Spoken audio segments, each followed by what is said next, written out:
সিরাজগঞ্জ। আমি হযরতকে তার অমূল্য নসিহত দিয়ে আমাদেরকে ধন্য করার জন্য সবিনয় অনুরোধ করছি।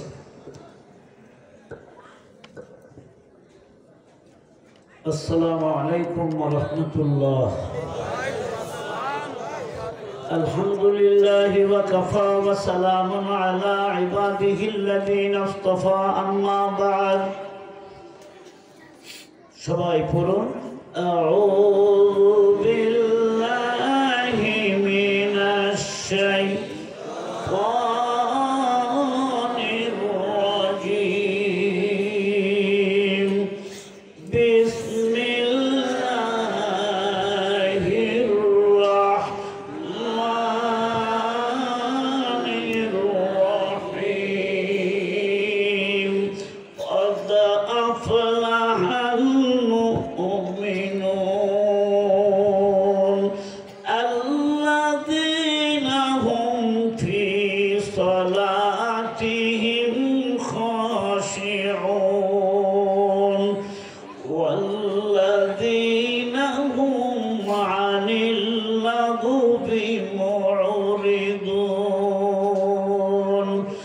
وقال رسول الله صلى الله عليه وسلم من حسن إسلام المرء تركه ما لا يعنيه. وقال رسول الله صلى الله عليه وسلم اضمنوا لي ستا لأنفسكم أضمن لكم الجنة.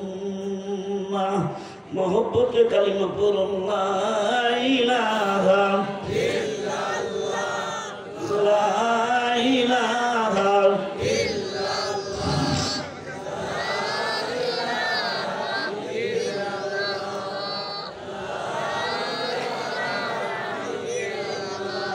زمین آسمان و عرش و کرسی زمین و آسمان و عرش و کرسی کوئی سرمست پی کر جام اللہ لا الہ الا اللہ لا الہ الا اللہ لا الہ الا اللہ لا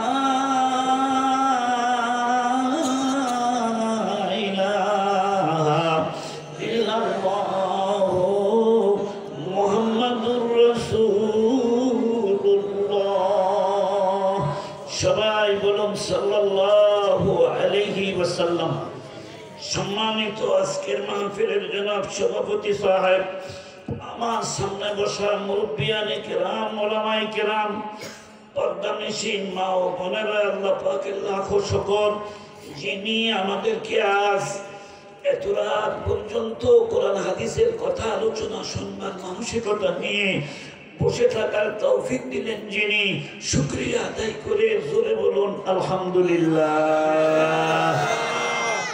পরপর 2 রাত চট্টগ্রামের দক্ষিণ পাড়া একটি বিষয়ের উপর কথা চলতেছিল যে সফলতা কি জিনিস, কোন কোন কাজ করলে মানুষ সফল হতে পারে, ঠিক না?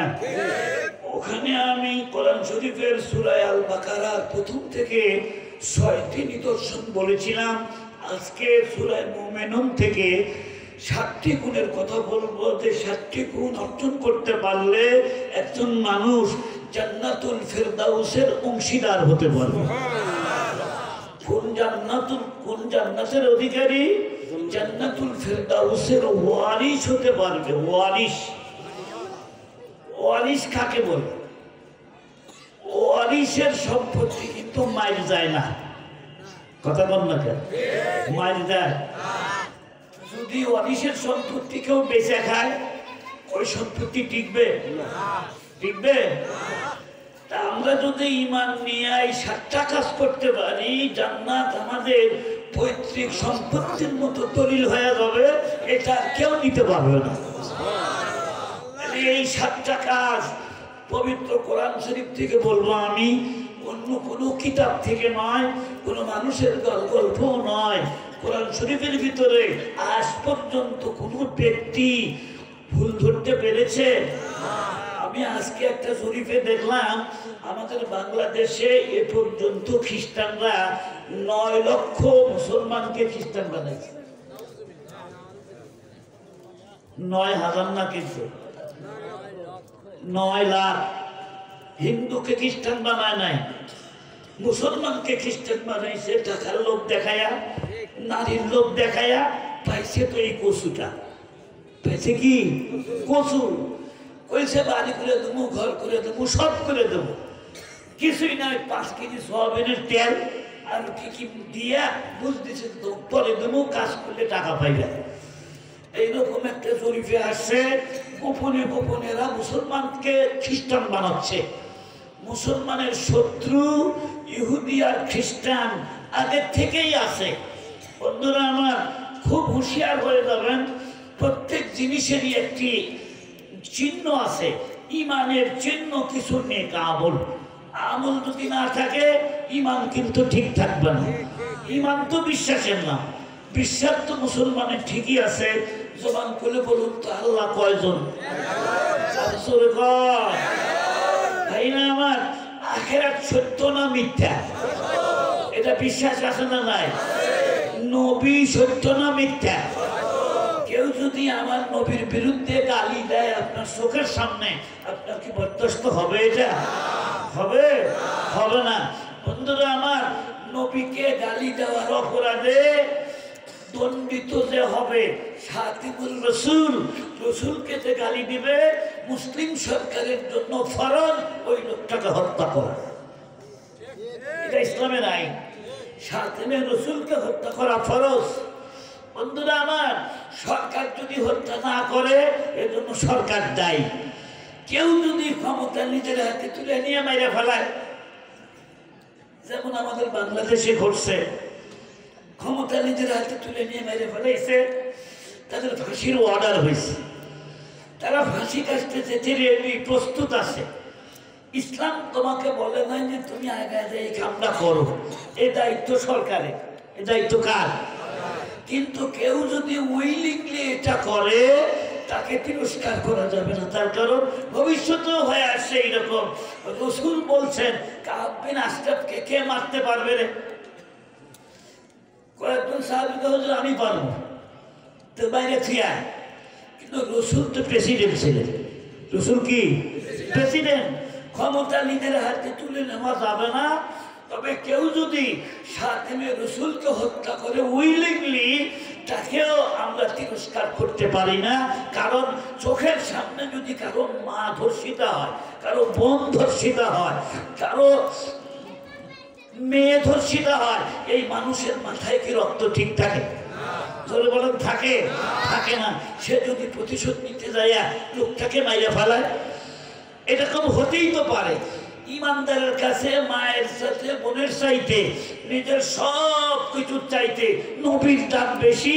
এই জন্য নবীকে গালি ফেললে ইমানদার সহ্য করতে। তাহলে আল্লাহ, রাসূল, আখিরাত, এই 3 কথার বিশ্বাস সিনার মধ্যে যতদিন আপনার থাকবে, আপনি একজন ইমানদার মানুষ। আপনি যদি আমল একটাও না থাকে, আপনি একদিন না একদিন জান্নাতে যাবেন, জান্নাতে যাবেন, জান্নাতে যাবেন, কোনো সন্দেহ নাই। সুবহানাল্লাহ। এমন ইমান পাইয়া আমরা খুশি না বেজার?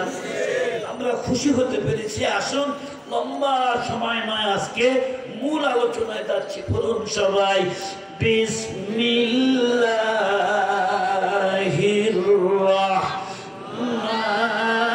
রাহমানির রাহিম। قد أفلح المؤمنون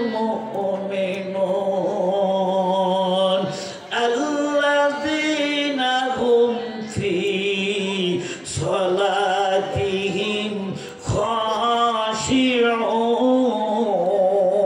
الله أكبر বলেন।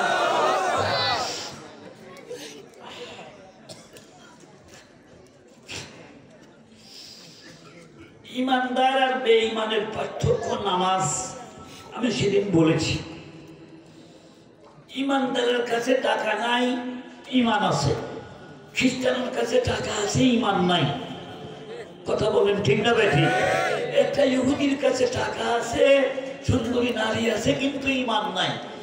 আমি জিজ্ঞাসা করতে চাই, একজন ইমানদার ব্যক্তির অন্তরের অবস্থা আর বেঈমানের অন্তরের অবস্থা কি এক? এক সান্তলি স্টেশন নয়। আপনি গড্ডার মোড়ে দাঁড়াইছেন, আপনি যাবেন ঢাকা। কোথায় যাবেন? ঢাকা যাবেন। আপনি গড্ডার মোড়ে দাঁড়ায় রয়েছেন, মানে একজন ভদ্রলোক দাঁড়াইছে, ব্রিফকেস হাতে নিয়ে, গায়ে অনেক দামি দামি জামা। ভদ্রলোক মানুষ, নামাজ কালাম না পড়লে কি হবে? ফিটফাট ভদ্রলোক। এই দুনিয়াতে বহু মানুষ পৃথিবীতে ফিটফাট, কিন্তু আখেরাতে গিয়ে সে বিপদে পড়বে। ঠিক না ভাই? ঠিক ভাই না? আমার যখন লালমনিরহাটে ট্রেন আসে দাঁড়াইছে গড্ডার মোড়ে, তো এই লোকটা যাবে কিন্তু ঢাকা, কিন্তু চড়ছে লালমনির গাড়িতে। কিসের গাড়িতে চড়ছে? লালমনির গাড়িতে। যখন চড়ছে, গাড়িতে চড়েই দেখে পাশের সিটে একজন গরিব মানুষ বসে আছে, গায়ে তার ময়লা জামা কাপড়, চুল মুল উস্কো শুস্কো, একটা টুই মাথার তো হুজুর মানুষ বসে রয়েছে। এখন তার হাতে কিছু নাই, গরিব মানুষ হবে। ওই লোকটা ঢাকা থেকে আসতেছে লালমনিরহাট যাবে, আর ইনি যাবেন ঢাকা, কিন্তু চড়ছে কোন গাড়িতে? লালমনির গাড়িতে চড়ে বলতে চাই, ফাঁকে দাও, ফাঁকে দাও, তোমার সিট এখানে কেমন করে দাও, ফাঁকে দাও। মানে গরিব দেখলে কেউ দেখতে পারে না। কতক্ষণ? ঠিক না ভাই? ঠিক। গরিবকে, এটাই হলো অপরাধ। বড় লোক যদি অন্যায় করে, ওটা মা, ওরা কেউ সহি দেয় না। আর গরিব মানুষ যদি এক বস্তা ধান চুরি করে, বাঁশের চিংড়ির মধ্যে ফেলাইয়া এমন পিটায়, আর কলমের খোসা দিয়া কোটি কোটি টাকা মাইয়া সুইস ব্যাংকে জমা করে, আমেরিকাতে বাড়ি করে, মালয়েশিয়াতে সেকেন্ড হোম করে, তাদের কিচ্ছুই হয় না। জোরে কথা বলতে হবে। ঠিক না বেটে? কলমের খোসা দিয়া চুরি করলে চোর না, আর ওই এক বস্তা ধান চুরি করছে পকেট মারছে, এটা বড় চোর। এগুলা চোরের বিচার ঠিকই হয়, কিন্তু কলম চোরের বিচার বাংলার মাটিতে একটা কলম চোরের যদি আল্লাহর আইন মোতাবেক বিচার করা হতো, আল্লাহর আইনে কি চোরের জেলখানা? চোরের জন্য জেলখানা কোরআন শরীফে আছে, السارق والسارقة فاقطعوا أيديهما। চোর যদি পুরুষও হয়, চোর যদি নারীও হয়, আল্লাহ বলেন একটা হাত কেটে দাও। সে যদি বড় অফিসারও হয়, যদি হাত কাটা যায়, আপনি বলেন তো ওই অফিসার জীবনে মানুষের ভিতরে যায় হাত বের করতে পারবে? ওর ছেলের সাথে কি মেয়ে বিয়ে দিবে? ওই চোরের মেয়ের সাথে বিয়ে দিব না। চিহ্ন আছে, আলামত আছে, হাত কাটা। ও বন্ধুরা আমার, আল্লাহ মানুষকে বানাইছেন, আল্লাহ জানেন কোন আইন দিলে সমাজে শান্তি হবে। ঠিক না বেঠে? বেশি মানুষের হাত কাটা লাগবে না। যদি বছরে একবার একটা চোরের হাত কাটা যায়, তাহলে আর কোনোদিন ওই এলাকার মধ্যে চুরি হবে না। ঠিক না বেঠে? চোর হয়ে আসে, ডাকাত হয়ে জেলখানা থেকে বাড়ায়। ঠিক না? আর চোরেরা এখন জানে যে পাবলিকের পিটনের চাইতে পুলিশের কাছে গেলে নিরাপদ। এই জন্য রাস্তার মন্ত্রীর কাছে ছাড়, চুরি তো করেই শেষছে, কত ধারার কেসি হবে, কত নিবেন, ছেড়ে দিয়ে যান, চোর নিবেই কয়। আর ওনারাও চিন্তা করে যে দেখ, যত টাকা ঘুষ দিয়ে চাকরি নিছি, যদি কিছু না উঠায়, আবার সব পুলিশ অফিসার সমান না। কথা কন না কেন? সব ওসিও সমান না। বাংলাদেশে এমন ওসিও আছে 1 টাকাও ঘুষ খায় না। সুবহানাল্লাহ কর। বেহেশতে খালি হুজুররা যাবে না, বেহেশতে পুলিশও যাবে, বেহেশতে ওসি সাহেবও যাবে, বেহেশতে ওই এসডি সব ম্যাজিস্ট্রেটও যাবে। কারণ আল্লাহ তো মুখ থেকে বেহেশত দেবে না, আল্লাহ দেখবেন ঈমান এবং নেক আমল। সিরত আগার খুব নবাসার, সুরতে খুব খুবনি, গুল আগার খুশবু নদারা, কাবেলে গুলদারনি। বন্ধুগণ আমার, আমি যে কথা বলতেছিলাম, মানুষ গরিব, ভদ্রলোক বলতেছে ফাঁকে বসো। গরিব মানুষ টাকা ফাঁকে বসবো কেন? এটা আমার সিট, আপনার সিট কোথায়? আপনি টিকিট বের করেন। টিকিট যখন বের করছে, দেখে লেখা আছে ঢাকা। গাড়ি টাকা কিসের সিট নাম্বার? এ গাড়ি হয়েছে উল্টা। উল্টা গাড়ির চুলে গরম দেখাইতেছেন আপনি। গাড়ি ইতিমধ্যে ছেড়ে দিছে, আবার তখন উল্লাপাড়া ছাড়া ওই লালমনি দাঁড়ায় না, এরকম একটা সময় ছিল। একবারে টান মারছে, তখনই গরিব ধনী লোকটা বলতেছে, ভাইজান আপনি একটু কাছে আসুন তো, তাহলে আমার এখন উপায় হবে কি, কে এখন আমাকে দেহ কে? এই মৌলবীর দরকার পড়ে না। মৌলবী কয়ে জানোয়ারের বাচ্চা, বুঝছে না? এই বাংলার মাত্রা দিও। এই বাংলাদেশে মৌলবী না থাকলে আমাদের আরাম দেবে কেনা, কথা কম না কেন? এই বাংলাদেশে যদি আলেম ওলামা না থাকে, তোমার মসজিদের ইমামতি করবে কেনা? যদি বাংলাদেশের ইমাম মুয়াজ্জিন না থাকে, আলেম ওলামা না থাকে, তো তোমার বিয়া পড়াবে কেনা? তোমার মা বিয়া পড়াইছে কেনা? তোমার ছেলের বিয়া পড়াবে কেনা? তোমার জানাজা পড়বে কেনা? কথা কম না কেন? শোনেন, বেহেশতের মধ্যে যাও আলেম ওলামার দরকার পড়বে। সুবহানাল্লাহ বলবেন না? বেহেশতের মধ্যে যখন আপনারা যাবেন, আমরা আল্লাহ তাআলার মতো তৌফিক দিন ধরে কানা আমিন। একটা ইট সোনার আর একটা ইট রূপার, মাঝখানে মশলা হবে মেশক আম্বরের। এমন জান্নাতে যায় যখন রাশি রাশি নাজ নিয়ামত দেখবো, আমরা খুশি হয়ে যাব। আল্লাহ পাক একদিন সালাম দিয়ে বলবে, সালামুন কওলাম মির রাব্বির রাহিম।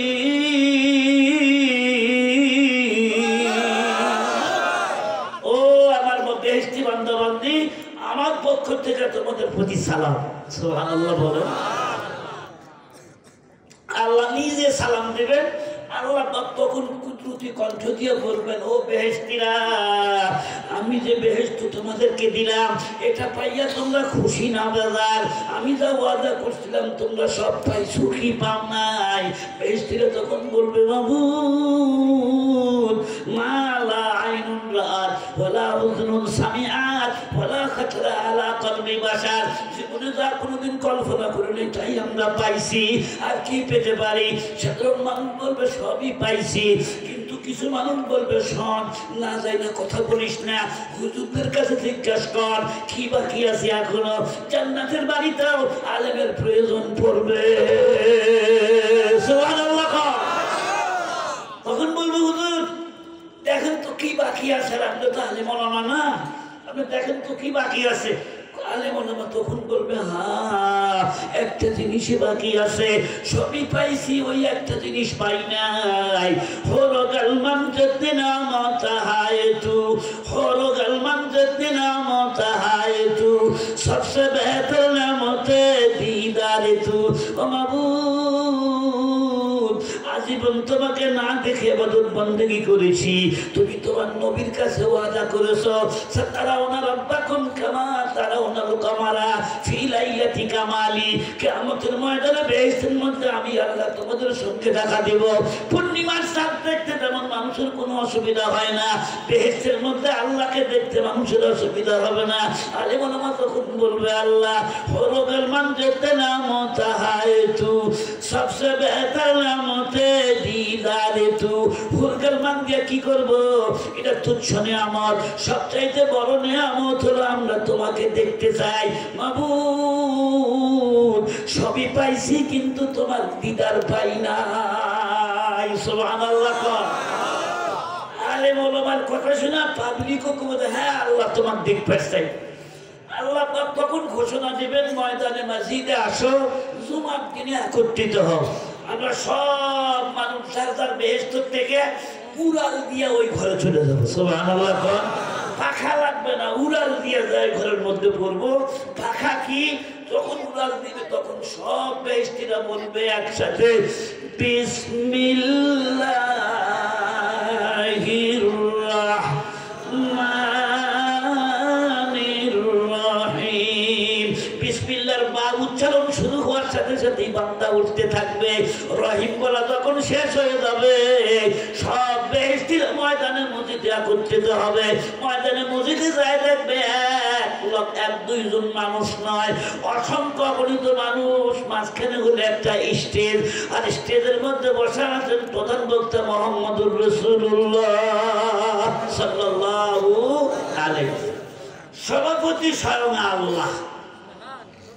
আর আস্তে গান সুবহানাল্লাহ। কোনদিন কেউ আমরা আল্লাহকে দেখি নাই, সেদিন সচক্ষে দেখা যাবে। ওই ময়দানে ওই অনুষ্ঠানে আমরা অংশগ্রহণ করতে পারি, এই তৌফিক আল্লাহ আমাদেরকে দেন। জোরে বলো না আমিন। ওই দিনে আমাদের সামনে হুজুর সাল্লাল্লাহু আলাইহি ওয়াসাল্লাম আল্লাহর নির্দেশে সূরা ইয়াসিন পাঠ করবেন প্রধান বক্তা মুহাম্মদুর রাসূলুল্লাহ। আচ্ছা বলেন, আমার নবীর চাইতে বড় বক্তা পৃথিবীতে আর কেউ আছে? নবীজি যখন তেলাওয়াত শুরু করবেন সমস্ত মানুষ আমরা তাক লাগাইয়া শুনবো, তার কারণ নবীর উপরে কোরআন শরীফ অবতীর্ণ হয়েছে। নবীর মুখের কণ্ঠ কত সুন্দর হবে সেদিন, নবীর কণ্ঠ কত সুন্দর ছিল। নবীজি পড়তে আরম্ভ করবেন, ইয়াসিন ওয়াল কুরআনিল হাকীম ইন্নাকা লামিনাল মুরসালিন আলা সিরাতিম মুস্তাকিম তানজিলাল আজিজির রহিম। আল্লাহু আকবার বলেন। আর নবীর ইয়াসিন সূরা যখন পড়া শেষ হবে, সভাপতির ভাষণ দিতে গিয়ে আল্লাহ পাক বলবেন, আনার রহমান। আল্লাহু আকবার বলেন। আমরা তো কোরআন শরীফের মধ্যে পড়ি আর রহমান, আল্লাহ রহমান সূরা কিভাবে বলবেন? আনার রহমান আল্লামাল কুরআন খলাকাল ইনসানা আল্লামাহুল বায়ান। আল্লাহু আকবার বলেন। আল্লাহর মুখের তেলাওয়াত সেদিন আমরা শুনতে পাবো। আমি ওদিকে যাচ্ছি না বন্ধুরা আমার। এই দুইজন লোক যখন ট্রেনের মধ্যে চলেছে, গাড়ি যখন লালমনিরহাটের দিকে ছুটছে, এই দুইজন মানুষের মনের অবস্থা কি এক? যে লালমনি যাওয়ার সে তো লালমনির দিকেই যাচ্ছে, তার মনে অশান্তি আছে, তার টাকা থাকতে না পারে, তার গায়ে সেরা জমা থাকতে পারে, তার পকেটে ডলার থাকতে না পারে, তার কাছে টাকা পয়সা না থাকতে পারে, তার ঘরে সুন্দরী বিবি থাকতে না পারে, তার বাসা বাড়ি না থাকতে পারে, তার জমি না থাকতে পারে, কিন্তু তার আপাতত সফরটা বড় সুন্দর। আমি যেদিকে যাচ্ছি আমার গাড়িও সেদিকে যাচ্ছে। ইমানদার যারা, ওদের কাছে টাকা পয়সা ধন সম্পদ না থাকতে পারে, ইমানদার মনে করে আমার গাড়ি জান্নাতের দিকেই যাচ্ছে। আপনি যতই মনে করেন যে আমি যাবো না, যাওয়া কিন্তু লাগবে, যাওয়া লাগবে না? ও যে স্বামী মোবাইল করছে, বিবি আমি তোমাকে নিবার আসতেছি, ও কয়ে আমি যাবো না। কে আসবে না? কে? বউ নিষেধ করতেছে, কারণ ও জীবনে বাপের বাড়িতে কাম করে খায় নাই, খালি ছোট কোম্পানির ম্যানেজারই, কলেজে গেছে, কলেজ থেকে আইছে আর সারা দিন খালি মোবাইল গুটাইছে, ফেসবুক এটা সেটার কেনা কাম, ভাত রান্নাও জানে না, চাইল ধোয়াও জানে না। চাইল ধুতেও কিন্তু হেলমত আছে, লেবু কাটতেও যে বিদ্যা লাগে, এই বিদ্যা বাংলাদেশের মেয়েরা জানে না। লেবু কাটপাট দিবেন ফের, গান গাবার দিবেন খুব পারে,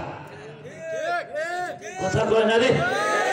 যদি গান লাগায় দেন তাহলে গান গাবার খুব পারবে, লেবু কাটপাট দিয়ে সুরা ফাতে তো আরো পারে না, দোয়া কোনো জিজ্ঞেস করলে ওটা আরো আগে শেষ। চন্দ্রখানি হিকমতে ইউনানিয়া হিকমতে কুরআনিয়া রাহাম বেখা হিকমতে কুরআনিয়া রাহাম বেখা। ও আব্বা আম্মারা, আপনার নিজের মেয়েকে শুধু কলেজে পাঠায় মনে করেন না আমি বেহেশতের ভিতরে চলে গেলাম। আপনার মেয়ে বন্ধু বান্ধবের সাথে চট্টগ্রাম কক্সবাজারে যায় নাইট শো পালন করে, সেখানে ফুর্তি ফার্তি করতেছে, আনন্দ ফুর্তি করতেছে। আপনি মনে করেন আমি বেহেশতের ভিতরে চলে গেলাম, ইম্পসিবল, কখনো সম্ভব নয়। ওই মেয়েই আপনাকে জাহান্নামে নিয়ে ছাড়বে, তার কারণ মেয়ের খবর আপনাকেই রাখতে হবে, ছেলের খবর কিন্তু আপনাকেই রাখতে হবে। কথা বলেন না ঠিক না বেঠে? মেয়ে মনে করছে তুই স্বামীর বাড়িতে আমি খালি কাম করবার পর, কাম তো করাই লাগবে, কবুল যখন কইছো ঘর তোমাকে সাইড দিতেই হবে। কথা বল না কে? কবুল যখন কইছো তখন স্বামী সংসারের কাজ কে করবে? সংসার তো তোমার, বাপের বাড়ি এখন পর হয়ে গেছে, এটাই তোমার সংসার, ঠিক না? কিন্তু এই মহিলা যাইব না, স্বামী টেলিফোন করছে শ্বশুর শাশুড়ির কাছে, আব্বা আপনার বেটিতে আসবার চায় না, তো তুমি কিরকম পুরুষ মানুষ, আসে নিয়ে যাও। সুবহানাল্লাহ কর, মানে বাপ মাও বিরক্ত রাগ করতেছে না। গাছের বেলা এই এলাকার মেয়েরা ভালো, আল্লাহ আমার আম্মাদেরকে হেদায়েত দিয়ে দাও, আমিন বলেন। স্বামী যখন শুনছে তুমি কিরকম বাপের বেটা, বউ নিয়ে যাবার পারো না, এইরকম কথা যদি গার্জিয়ান বলে তাহলে জামাত তো বলারও বলে। কথা কন না কেন? আপনি তো না বাবা আমার মেয়ে ওই বাড়িতে খালি কাম করা লাগে, মুরব্বী যদি এই কথা কয় মেয়ের ভাতও হয়ে যাবে। যখন গার্জিয়ান শক্ত আসছে নেওয়ার জন্য, আসে দেখে তো বউ রেডি হয়ে বসে নাই, অন্য তালায় আছে মোবাইল গুতাইতেছে, বলতেছে কিন্নি আমি তোমাকে নিবার আইছি, আমি নিবার আসি নাই, আমি তোমাকে নিয়ে নিউ মার্কেটে যাবো, আজকে তোমাকে শাড়ি কিনা দেবো, গয়না কিনে দেবো। গয়নার কথা শুনলে, অলঙ্কারের কথা শুনলে মেয়েরা কিন্তু পাগল হয়ে যায়। যদি একটা নাকের কফেল 1 কেজি ওজনেরও হয়, তাও নাকের দিব না, ছিঁড়া পরে পড়ে। গয়নার কথা শুনলে খুব পাগল। মার্কেটের কথা শুনে রেডিও রওনা দিছে, রাস্তার মধ্যে যায় দেখে যে নদীর কিনারে আর কাছটা নিয়ে যায়, শহরে না যায় নদীর কাছটা নিয়ে গেছে, দেখে ছেলে নৌকাটা বান্ধা আছে, ও শ্বশুর বাড়ির দিকে যাবে ওই নৌকা, স্বামী নৌকা নিয়েই আছে ছেলে নৌকা। বউ যখন দেখছে নৌকা, আমি যাবো না, দৌড় মারা শুরু করি, যেই দৌড় মারা শুরুর মুঠি ধরছে, দৌড়ে কাজ করে ফালাইয়া 1 হাত মাথার নিচে আর 1 হাত পায়ের নিচে দিয়ে উঁচা করছে। মেয়ে মানুষের পুরুষ মানুষ বলে কি মেয়ে মানুষ পারবে? কথা কয় না রে, পারবো? জাতি আবার সমান অধিকারের দাবি করা, মানামানি লেগে দেখো তো পারো নাকি? পারবে? গায়ে বলো অত নাই, বুদ্ধিও তত নাই, তারপরে বেশি লাফালাফি। আসল কথা হচ্ছে সুখে থাকতে ভূতে কিনা জোরে বলতে হবে, ঠিক না ঠিক? তুই হলো রানীর মতো থাকবি, তুই কেন বান্দিগিরি করবার চাস, তুই কেন প্রাইভেট সেক্রেটারি হতে চাস, তুই কেন আর পুরুষের মন জয় করতে চাস? তুমি যেমন স্বামীর কাছে আমানত, স্বামীও তোমার কাছে আমানত। কথা আমার সামনে আসতেছে, বিরক্ত হচ্ছেন আপনারা? বন্ধুরা আমার শোনেন, জোর করে যখন নৌকার মধ্যে তুলে মাঝিকে বলছে 23 টাকা, মাঝি তখন স্টার্ট দিয়ে দিয়েছে ফটফটে নৌকা, বা নৌকা চলতেছে স্বামীর বাড়ির দিকে। বউ দেখলো যে উপায় তো নাই, যাওয়াই তো লাগবে, তখন সে নৌকার বড়ই ধরে, মানে মাঝখানের যে কুড়াটা ছিল এটা ধরছে, স্বামীর বাড়ির দিকে পাশা দিয়া, আর ওই নিজের বাবার বাড়ির দিকে মুখ দিয়া বলতেছে আমি যাবো না, আমি স্বামীর বাড়ি যাবো না, আমি যাবো না। যাইতেছে কি যাইতেছে না? কথা কয় না রে? মুখে বলতেছে আমি যাবো না, যাবো না, যাবো না। আমরাও বলতেছি যাবো না, যাবো না, যাওয়ার অনেক দেরি আছে, কিন্তু আমাদের এই দেহ ঘড়িটা কিন্তু আস্তে আস্তে আখিরাতের পথের দিকে যাচ্ছে। উনি বলতেছে যাবো না, কিন্তু যাওয়াটা ঠিকই আছে। ভাইনা আমার, একটা গাছের পাতা যখন জমিনে পড়ে তখন আপনাকে আমাকে বোঝা উচিত পাতাটা কেন পড়লো জমিনে। জন্ম যার আছে, মৃত্যু তার আছে। আমরা প্রতিদিন দেখতেছি সূর্য পূর্ব দিক থেকে উদয় হয়, পশ্চিম দিকে ডুবে যায়। এটা আমাদেরকে বুঝাইতেছে ও দুনিয়ার মানুষ রে, সূর্য যেমন উঠে আর ডুবে, সেই জিনিস উঠে সেই জিনিস ডুবে, সেই জিনিস জন্ম হয় তার মৃত্যু আছে। ও মানুষ তুমিও রেডি হইয়া যাও, এই পৃথিবী আসলেই থাকার জায়গা নয়। ইহা হাম সব মুসাফির হ্যায়, ওহি আখের ঠিকানা, कोई आगे रवाना है कोई पीछे रवाना। ও ইমানদার ভাইরা, আমাদের মধ্যে ইমান আছে, এখন দেখি 7টা কাজ যদি আমরা করতে পারি, আমরা তাহলে আশাবাদী জান্নাতুল ফেরদাউসের অংশীদার হব। বাপ মরে গেলে বাপের সম্পত্তি যেমন ছেলে পায়, আমরাও মরে গেলে বাপের সম্পত্তি আদম আলাইহিস সালাম যে জান্নাতে ছিল, আমরা ওই জান্নাতের উত্তরাধিকারী হব। আমার আল্লাহ বলেন উলাইকা হুমুল ওয়ারিসুন আল্লাযীনা ইয়ারিসুনাল ফিরদাউসা হুম ফিহা খালিদুন। আল্লাহু আকবার। বলেন একটু মহব্বতে জিকির করেন লা ইলাহা ইল্লাল্লাহ।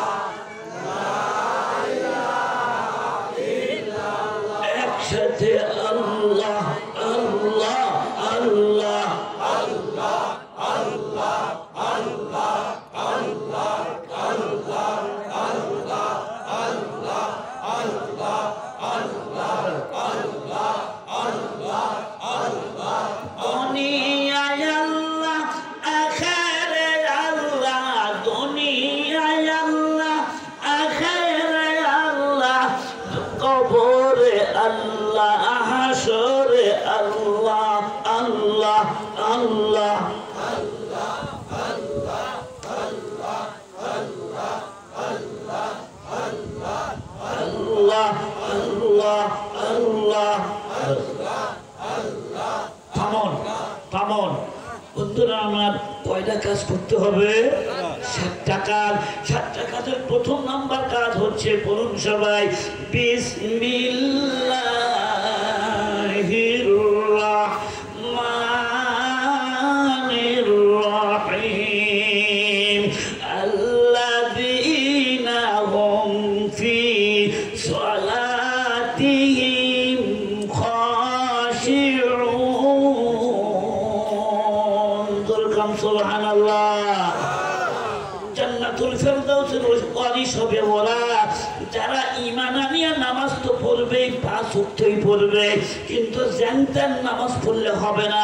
জান্নাতুল ফেরদাউসের অংশীদার হবার জন্য এমন ভাবে নামাজ পড়তে হবে যেন জীবনের শেষ নামাজ, যেন জীবনের শেষ নামাজ। আচ্ছা বাবা, যদি আপনাকে বলা হয় এখন আপনার ফাঁসি হবে, আপনি 2 রাকাত নামাজ পড়েন, ওই নামাজটা কি এলোমেলো নামাজ হবে? ওই নামাজের মধ্যে কি মন বিবির কাছে যাবে? ওই নামাজের মধ্যে মন কি দোকানদারে যাবে? যাবে না। আপনার জীবনের শেষ নামাজ। অথবা আল্লাহ বলেন যে যারা ভয় মিশ্রিত বিনয় নিয়ে নামাজ পড়ে। ভয় মিশ্রিত বিনয় কেমন? আসামি কাঠগড়ায় হাজির, মাদার কেসের আসামি। কি কেসের আসামি? মার্ডার কেসের আসামি কাঠগড়ায় দাঁড়ায় আছে, জজ বা জাস্টিস চেয়ারে বসে আছে কলম হাতে, 2 দিকে তর্কাতর্কি চলতেছে। জজ সাহেব এখন হুকুম লিখবেন, যতক্ষণ আসামি কাঠগড়ায় দাঁড়ায় থাকে ততক্ষণ কি মাথা চুলকায়? কথা কয় না রে? পিঠ চুলকায়, ডানে তাকায়, বামে তাকায়, বিশৃঙ্খলা করে।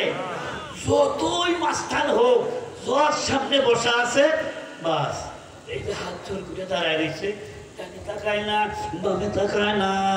যারা নামাজ পড়বে এইরকম নামাজ, জজের সামনে দাঁড়িয়ে থাকলে ওই লোক যেমন ডানে তাকায় না, বামে তাকায় না, ওই লোকের একটা চিন্তা ভাবনা, আমার তাহলে জীবন কারাদণ্ড হতে পারে, আমার ফাঁসিও হতে পারে, আমি উল্টা পাল্টা করলে শাস্তি আরো বেশি হবে।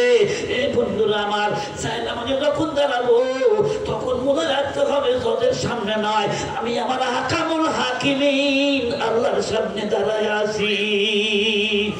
আনতা আবুদুল্লাহ কাআন্নাকা তারাহু ফাইন লাম তাকুন তারাহু ফাইন্নাহু ইয়ারাক। বিশ্বনবী বলেন, তুমি এমন ভাবে নামাজ পড়ো যেন তুমি আল্লাহকে দেখতে পাচ্ছ। তাও যদি দেখতে না পাও, কমসে কম এতটুকু মনে করো আল্লাহ রাব্বুল আলামিন তোমাকে দেখতেছে। এইরকম চিন্তা চেতনা নিয়ে যখন কোনো ব্যক্তি নামাজে দাঁড়াবে, কোনোদিন এই লোকের মনের মধ্যে দুনিয়ার কোনো চিন্তা আসতে পারে না। ঠিক না বেঠিক? আচ্ছা, আমরা তো নামাজ পড়ি, আমাদের নামাজের মধ্যে দুনিয়ার চিন্তা আসে কি আসে না? কথা কন, আসে কি আসে না? কেউ কেউ তো নামাজই পড়ে, যে কয়জনই পড়ে তার দুনিয়ার নানান চিন্তা। এক লোকের টাকা হারায় গেছে 1000 টাকা, সেই সময় 1000 টাকার মেলা দাম। ইমামে আজম আবু হানিফা রহমতুল্লাহর কাছে এসে বলতেছে, হুজুর আমার টাকাটা হারায় গেছে, কোন জায়গায় টাকা রাখছে আমার মনে নাই, মশলা দেন তো একটু। এখনো মশলা আছে, ফ্যান অসুবিধা হচ্ছে, ফ্যানটা বন্ধ করে দাও, বন্ধ করে দাও, আসুন মুরব্বী বসুন। মুরব্বী এরকম জোরে বাতাস লাগলে তো আমারও অসুবিধা। এমনি হাত পাখা নিয়ে আসে, একটা হাত পাখা আনলে হাত পাখা দিয়ে বাঁচাতে হবে। আপনারা আমার দিক তাকান, মনের মধ্যে দুশ্চিন্তা আসে কি আসে না? বন্ধুরা আমার, এমনি তো মানুষ নামাজ পড়বে না, যে কয়জনও পড়ে একবারে নামাজের নিয়ত করাও শেষ, দুনিয়ার সব চিন্তা আসা শেষ। ইমাম আবু হানিফা রাহমাতুল্লাহ আলাইহি বলেন, বাবা টাকা হারাইছে তোমার, কোন জায়গায় রাখছো, আমি কেমনে ঘুমো? একটা তদবির বলে দেন, কোন কামটা করলে আমার টাকাটা খুঁজে পাবো আমি? তুমি এক কাজ করো, তুমি সম্ভাব্য যে জায়গায় তুমি টাকা রাখতে পারো সেই ঘরের মধ্যে যায় তুমি নামাজ পড়া শুরু করো। 2 রাকাত নামাজ পড়ো, 2 রাকাত পড়ে যদি না পাও আরো 2 রাকাত পড়বে, প্রয়োজনে সারা রাত তুমি নামাজ পড়বে। সুবহানাল্লাহ বলবেন না? ওই লোক গেছে উজু করে এসার নামাজের পরে 2 রাকাতের নামাজের নিয়ত যেই বাঁধছে, নিয়ত বাঁধাও শেষ, নানান চিন্তা আসাও শেষ। কোনে রাখলাম টেকা যায়, কোন জায়গায় রাখছিলাম? এক সপ্তাহ আগের কথা, না জানি কোন জায়গায় রাখছি। মন নামাজের মধ্যে নাই, মন আল্লাহর কাছে নাই, মন চলে গেছে টাকার কাছে। বন্ধুরা রে, 5 মিনিটও লাগে নাই, নামাজের ভিতরে মনে হয়েছে ওই কোনা হয় টাকা রাখছি। নামাজের সালাম ফিরে দেখে ওই জায়গাতে টাকা আছে।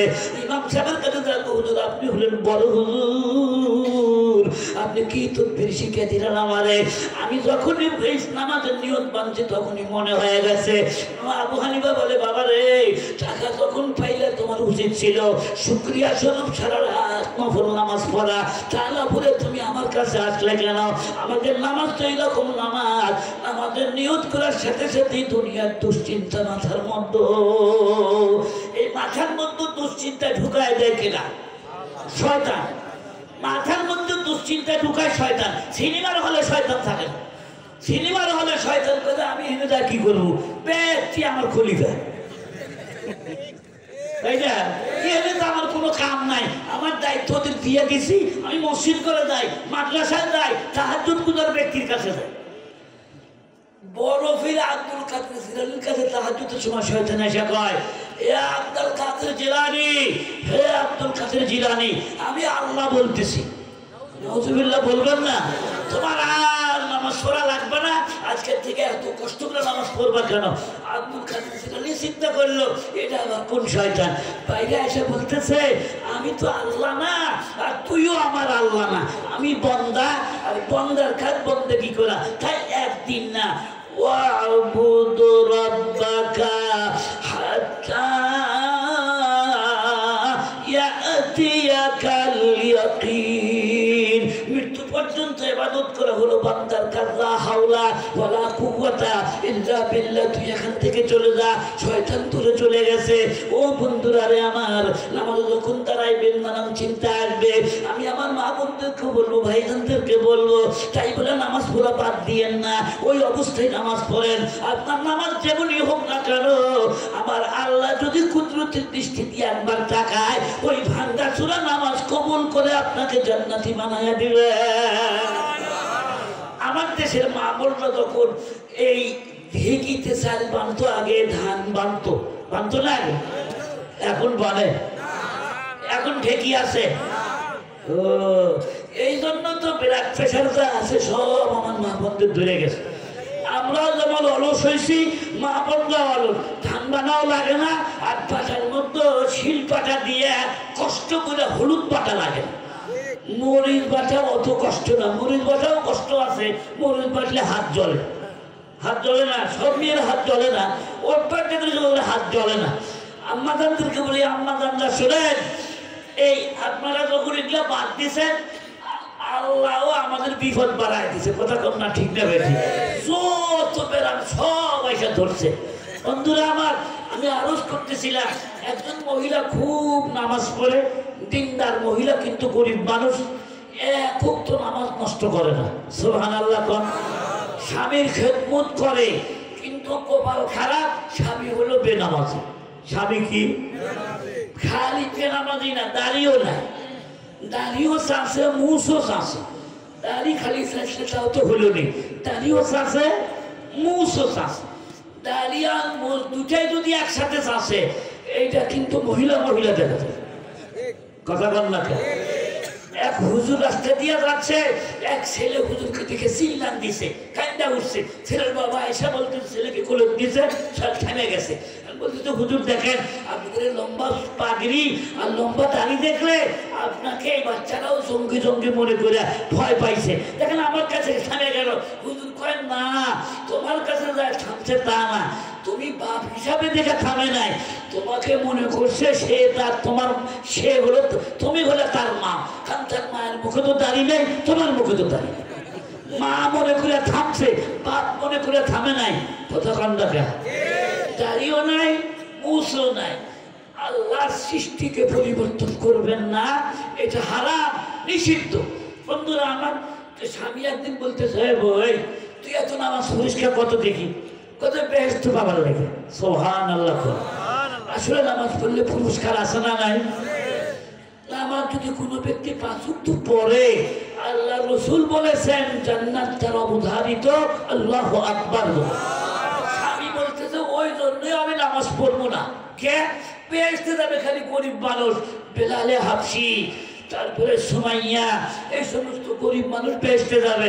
আর আমি তো যুগে যাবো নামাজ না পড়া কারুন, ফেরাউন, হামান, সাত্তার ওখানে সাথে থাকতে পারবো। ইয়ার কি করে জাগাবাম না, ইয়ার কি করো, ঠাট্টা করো, খবরদার ইয়ার কি করবা। স্বামী বাড়িতে নাই, মেয়েটা সব সময় অজু অবস্থায় থাকে, অজু অবস্থায় রান্না করতেছে, তরকারি গরম হয়ে গেছে, ভাত রান্না করতেছে, এখনো রান্না কমপ্লিট হয় নাই। ও বন্ধুরা আমার, এমন সময় মসজিদে আজান হয়ে গেল। আল্লাহু আকবার, আল্লাহু আকবার। আজান শোনার সাথে সাথে মেয়েটা চুলা ছেড়ে রান্না করা বাদ দিয়ে ছোট একটা বাচ্চাও খেলতেছিল, বাচ্চাকে চুলার পরে রাইখাই ঘরের মধ্যে জায়নামাজ বিছানো ছিল, জায়নামাজে দাঁড়ায় গেল। আল্লাহু আকবার বলে তারিমা বাংলা হাত বাঁধলো। মিস্টার ইবলিস আসিয়া ধোঁকা দেওয়া শুরু করলো। ও আল্লাহর বান্দি, তুমি কিসের নামাজ পড়ো? তোমার তরকারি পুড়া যাবে, তোমার ভাত পুড়া যাবে, তোমার স্বামীর মেজাজ গরম, তোমার কিন্তু মার খাওয়া লাগবে। নিয়ে তখন কয় শয়তান তুই এখান থেকে চলে যা, আমি আল্লাহর কাজ করব। আমার স্বামীর মেজাজ যতই খারাপ হোক না কেন, তরকারি যদি নষ্ট হইয়া যায়, আমি দুনিয়ার মার খাইতে রাজি আছি, কিন্তু আমি একটা মুহূর্তের জন্য জাহান্নামের আগুন সহ্য করতে পারবো না। ও শয়তান তুই দূর হইয়া যা। শয়তান বলছে তোমার ছোট্ট বাচ্চা খেলাধুলা করতেছে, আমাদের মধ্যে ঘুরে যাবে এখন। মেয়েটা শয়তানকে কয় দূর হয়ে যা তুই এখান থেকে, আমি আল্লাহর কাজ করব। আমার আল্লাহ আমার বাচ্চাকে আমার ভাত তরকারি রক্ষা করবে। চলে গেছে শয়তান, এক দৌড় দিয়া বেনামাজি মুনাফিক স্বামীর কাছে। যাওয়ার আগে ওই বাচ্চাটাকে টান দিয়ে নিয়ে আগুনের মধ্যে ফালাইছে। নাউজুবিল্লাহ বলো। দৌড় দিয়ে গেছে স্বামীর কাছে, তুমি এখানে কিসের তাস খেল? তাস খেলতেছে মানে কি খেলতেছে? জোরে কর। তাস খেলা ভালো কাম, লুড্ডু খেলা ভালো কাম, ক্যারাম বোর্ড খেলা ভালো কাম, ভিডিও গেম খেলা, এই মোবাইলের মধ্যে ভিডিও গেম খেলেছে। আপনি জান্নাতুল ফেরদাউসের অংশীদার হতে চান, তাস খেলা যাবে না, ক্যারাম বোর্ড খেলা যাবে না। কোরআন শরীফ দিয়ে দলিল দিচ্ছি আমি, আমার আল্লাহ বলেন, পড়ুন সবাই, বিসমিল্লাহির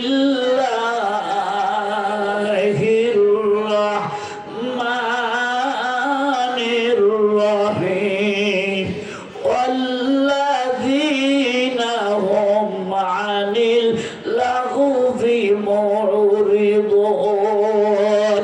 জান্নাতুল ফেরদাউসের অংশীদার হবে ওরা, বাজে কাজ করবে না যারা, যেই কাজ করলে পারে দুনিয়ারও লাভ নাই, আখিরাতেরও লাভ নাই, এমন কাজকে বলা হয় লব্য কাজ। কোরআন শরীফের আরো জায়গায় আল্লাহ লব্যের কথা বলেছেন, ওয়াইদা মাররু বিল্লাগবি মাররু কিরামা। আল্লাহু আকবার বলেন। অযথা কথা, অযথা কাজ, চাষটনে বসে সকাল থেকে সন্ধ্যা পর্যন্ত হাসিনা খালেদা এরশাদ, হাসিনা খালেদা এরশাদ, হাসিনা খালেদা এরশাদ। তোমার আর কাম নাই, সারা দিন বসে থেকে রাজনীতির গল্প করে তোমার লাভ কি? আমি ইন্ডিয়াতে যাই, মাঝে মধ্যে যাই, 6 মাস পরে যাই, 1 বছর পরেও যাই। আমি বোম্বাইতেও দেখলাম, কলকাতাতেও দেখলাম, এবং ও অন্যান্য সৌদি আরবে দেখেছি আমরা। আমাকে বাংলাদেশের মতো শাস্টল নাই, বাংলাদেশের মতো শাস্টল হিন্দুস্তানে নাই। চায়ের দোকান আছে, আপনি দাঁড়ায় থাকবেন, এত বড় কাফে চা না, মাটির ছোট্ট ছোট্ট পিয়ালা, এখন একটু বড় হয়েছে, আপনি চা দিবে, উনি বসারও জানেন, আপনি দাঁড়ায় খাবেন, টাকা কিনে চলে যাবেন, উনি বসতে গল্প মারবেন। আর আমরা একবারে ঘন্টাকে ঘন্টা টেলিভিশন দেখে আর চা খায়, টেলিভিশন দেখে আর চা খায়। আমি একজন দোকানদারকে বলছিলাম, দোকানদার টেলিভিশন লাগাইছো কেন? হুজুর টেলিভিশন না না লাগালে কেনা বেচা হবে না। আমি বলি ভাইজান ওই কেনা বেচা দিয়ে আপনার কি হবে? যেই কেনা বেচা আপনাকে জাহান্নামে নেবে। নিজেও পাপ করতেছেন আর একজনকে দিয়ে পাপ করাইতেছেন। খবরদার ও বন্ধুরা আমার, জান্নাতুল ফেরদাউসের অংশীদার হতে চান, অনর্থক কথা অনর্থক কাজ কিন্তু করা যাবে না।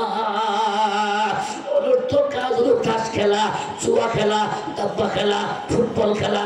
ফুটবল খেলা অবশ্য অনর্থক নয়। যদি হাঁটুর নিচে কাপড় রেখে ফুটবল খেলে, যদি হার জিত না থাকে তাহলে যায়, যদি নামাজ নষ্ট না হয়। শোনেন, হার জিত না থাকে, সতর যদি ঢাকা থাকে, ক্রিকেট খেলা যায়, কিন্তু সেখানেও একই কথা, হার জিত টাকা পয়সার লেনদেন থাকা চলবে না। নামাজের সময় যে নামাজ পড়তে হবে। কয়জন মানুষ খেলে দেখতে নামাজ পড়ে?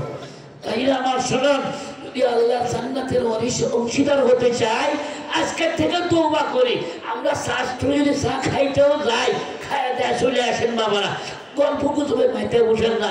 এক জায়গায় বসলে গীবত হয় করবে, নইলে গীবত শুনবে। কথা কন না?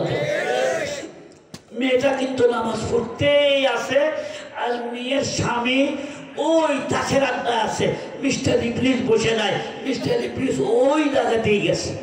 কথাটা মনে আছে? মনে রাখেন।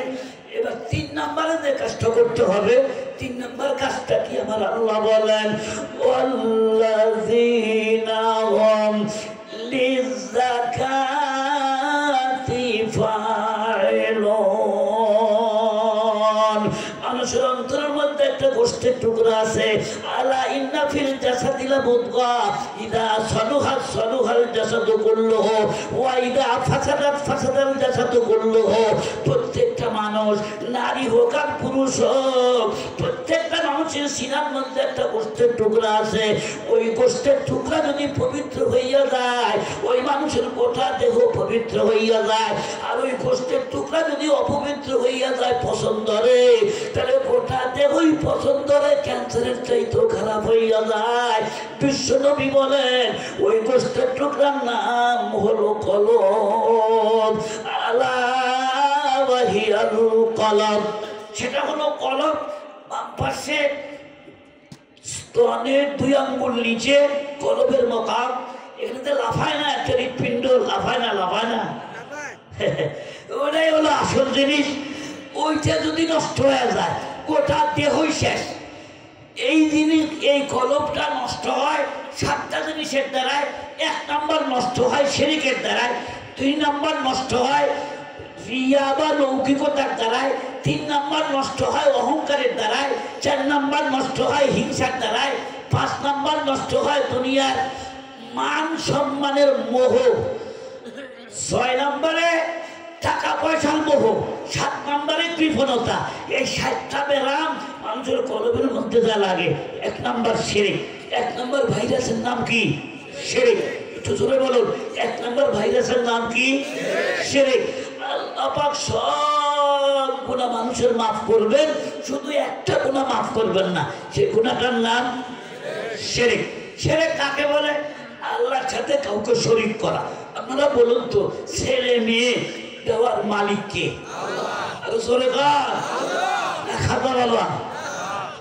একটা গান ভাইরাল হয়েছে 2-3 দিন হলো। টুপি ছাড়া মানুষ যদি গানটা গাইতো কিছু বলতাম না, গানটা যদি গাইতো কিছু বলতাম না। টুপিওয়ালা, পাগড়িওয়ালা, বিরাট মুলবি, সেই গান গাইলো। আল্লাহ ধন রসুলকে দিয়া গেলেন আল্লাহ গায়েব হইয়া। কিরে গায় নাই? কথা কও না গা। ইউটিউবে 3-4 দিন হলো ঝড় উঠেছে এটা, আমি তার নাম বলবো না। রসুলের দম খাজা পাইয়া শুইয়া রইলেন আজমিরেতে, কেউ ফিরে না খালি হাতে, বাবারে তোর দরবারে। এটা শিরক কিনা ধরে কথা বল। আমরা বলতে পারি না, মানুষ মানুষকে কিছুই দিতে পারে না। আমরা বলবো কেউ ফেরে না খালি হাতে, ওই তাহাজ্জুদের মুহূর্তে মাওলা পাকের দরবারে। কথা বলতে ঠিক না লাগে? নতুন বিয়া করছেন, বিয়ার দিন থেকে আপনার বিবির উপর আপনার সন্দেহ। কেন সন্দেহ করেন? যখন 1টা বাজে আপনি ঘুমের ভাঙতে থাকেন, আপনার বিবি মোবাইল নিয়ে ফিটিস ফিটিস করে কার সাথে যেন কথা কয়, বাইরে যায় মোবাইল হাতে নিয়ে। আপনার বিয়ার রাতের থেকে সন্দেহ হয়েছে বউ বোধহয় ভালো না, বউ বোধহয় নাসিরের বউয়ের মতো। এখানে কোনো নাসির লোক থাকলে রাগ করেন না, রাকিবের বউয়ের মতো। আরে রাকিবের বউ সাইডে আইসা বিরাট সুন্দরী মহিলা, আর একজন না বিয়া বয়েছে, স্বামীর তালাকও দেয়। এর নাম হলো পরকিয়া, এর নাম কি কিয়া? ওই সামনে আসতেছে আমার কথা। বন্ধুরা আমার, এখন এই সন্দেহ করে এই চিন্তা করলেও বিভিন্ন ডাইরেক্ট তো আর কোয়া যায় না, সরাসরি ধর্ম আমি একদিন কেমনে ধরবে? 3-4 দিন পরে বলতেছে, বিবি আমি একটু ঢাকা যাবো, আমার 3 দিন আসতে দেরি হবে। আমি যে গেলাম, তো বউ তো মনে মনে খুশি, যদি ঢাকা যায় তাহলে এই 3 দিন একটু ফুর্তি ফার্তি করা যাবে। নাউজুবিল্লাহ বলবেন না একটু? বাস উনি চলে গেছেন সিরাজগঞ্জ যায়া, উনি আর ঢাকা যান নাই। সিরাজগঞ্জ থেকে একবারে লাস্টের টিপ রাত 10টা-11টার থেকে বাড়িতে এসে, এখনো বাড়ির মধ্যে ঢুকে নাই। রাত যখন 1টা বাজছে, তখন বেগমের ঘরের দরজায় যায় কান লাগায় দেখে যে আর একজন পুরুষ মানুষ ফিসির ফিসির করে কথা কয়। সন্দেহটা পুরা হয়েছে না বাবা, পুরা সন্দেহ। এবার শিকল ধরে নাড়া দেয়, এই দরজা খুলো। যেই কইছে দরজা খুলো, তখন তো টের পাইছে কি রে, এ 3 দিনের লেখা ঢাকা গেল, আজকেই চলে এলো। দরজা খুলে সাহস পায় না, দরজা যেই খুলেছে, পুরুষ বেটা যেটা ছিল, প্রেমিক যেটা ছিল, এইটা একবারে চিন্তা করতেছে আজ তোমার উপায় নাই, আজ আমার বাইরে ভালো হবে। প্রথমে আক্রমণ করছে ওই লোকের উপরে, 2টা খাওয়ার পরে ও দৌড়টা বাড়ায় চলে গেছে, ধরতে পারে নাই ওকে। কিন্তু সুন্দরী বিবি স্বামীর কদম ধরে বলতেছে, স্বামী আমার এটাই আমার প্রথম ভুল, জীবনে এইরকম ভুল কোনোদিন আমি করবো না। আমি জিজ্ঞাসা করতে চাই, চোখে দেখে এই বিষ কি কেউ খাবে? খাবে? স্বামী আপনি আমাকে মাফ করে দেন, আমি তওবা করলাম, জীবনে আর কোনোদিন পরকিয়া করব না, মোবাইলই ব্যবহার করব না, আমি আপনার সংসার ছাড়ব না। বিবি কয়, না এটা আমার পক্ষে সম্ভব না। ও বন্ধুরা আমার, একজন মেয়ে মানুষ ওই মেয়ে মানুষটাকে বানায় নাই, মাত্র 7 দিনের বউ। তার এই অপরাধ যদি সহ্য করতে পারে না, স্বামী কয় সব অপরাধ মার্জনা করা যায়, কিন্তু আমার জায়গায় অন্য কাউকে বিছানা শোয়ালি কেন, এই অপরাধ মার্জনা করা যায় না। আমার আল্লাহ বলেন, আমার জায়গায় অন্য কাউকে বসাবি, আমি আল্লাহ এটা মাফ করব না। ইন্নাল্লাহ লা ইয়াগফিরু মান ইয়াশা ওয়া ইয়াগফিরু মা দুনা যালিকা লিমান ইয়াশা। আল্লাহ পাক সব গুনাহ মাফ করে, কিন্তু শিরক গুনাহ আল্লাহ মাফ করবেন না। এই জন্য কোনোদিন আল্লাহর সাথে কাউকে শরীক করব না। আমাদের দেশের মানুষেরা বলে, আগে আল্লাহ তারপরে আপনি, আগে আল্লাহ নিচে আপনি। কয় না কথা? আগে আল্লাহ তারপরে আপনি। মেয়ে বিয়ে দেওয়ার সময় যখন তুলে দেয়, ওই সামার হাতে সুপে দেয়, সুপে দেয় না? সুপে দেওয়ার সময় কি, আগে আল্লাহ তারপরে তোমার দায়িত্ব দিলাম, তুমি আমার বিড়িটা দেখে শুনে রাখো। এ উপরে আল্লাহ, নিচে তুমি। উপরে বড় আল্লাহ, নিচে তুমি ছোট আল্লাহ। নাউজুবিল্লাহ বলেন। সম্পূর্ণ ক্ষমতাটা কার? আল্লাহ। 1 নাম্বার শিরক গুনাহ। আমরা কোনোদিন কোনো মাজারে গিয়া মাথা নত করবো না, মাজারের মাটি পেটের মধ্যে মাখবো না, মাজারের কাছে কিছু যাবো না। আমরা যাবো একমাত্র কার কাছে? জবান খুলে বলেন। 2 নাম্বার অসুখের নাম, 2 নাম্বার ভাইরাসের নাম হলো রিয়া বা লৌকিকতা।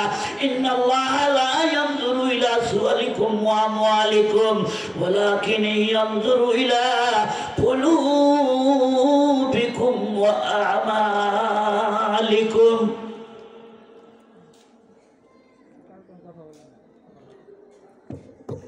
সাড়ে 11টা বেজে গেছে। কষ্ট হচ্ছে আপনাদের? এই পয়েন্টগুলো শুনবেন না আপনারা? এই বছর একটা এলাকায় কোনো মাহফিল নাই, বলে দিয়ে যেমন সংক্ষেপে হলো। 2 নাম্বার রোগের নাম কি? রিয়া। একটু কথা কন, আরো জোরে কন। কি? এর বাংলা হলো লৌকিকতা। তার মানে হলো নামাজ পড়ো পাবলিককে দেখানোর জন্য, দান করো, মানুষকে দেখানো লিল্লাহ তাকবীর মারহাবা দিয়া টাকা দিল, মানুষে জানবে যে আমি একজন বড় দাতা। পরিষ্কার মুসলিম শরীফের হাদিস, সহিহ হাদিস, হাসরের ময়দানে আল্লাহ পাক একজন হুজুরকে ডাক দিবেন, হুজুরের দিকে আসে, আলেম মানুষ আপনি দিকে আপনাকে আমি এলেম দিছিলাম কি জন্যে, আপনি এলেম নিয়ে কি করছেন? বলছে এলেম পাইয়া আমি খুব নসিহত করছি, মাদ্রাসা পড়াইছি, আমার মানুষ বড় ফিসাব কইছে, নামাজ কালাম সবই করছি। আল্লাহ তো এই মেশিনের খবর জানে। এই মেশিনের খবর কে জানে? টুপিওয়ালা 3 প্রকার। কয় প্রকার?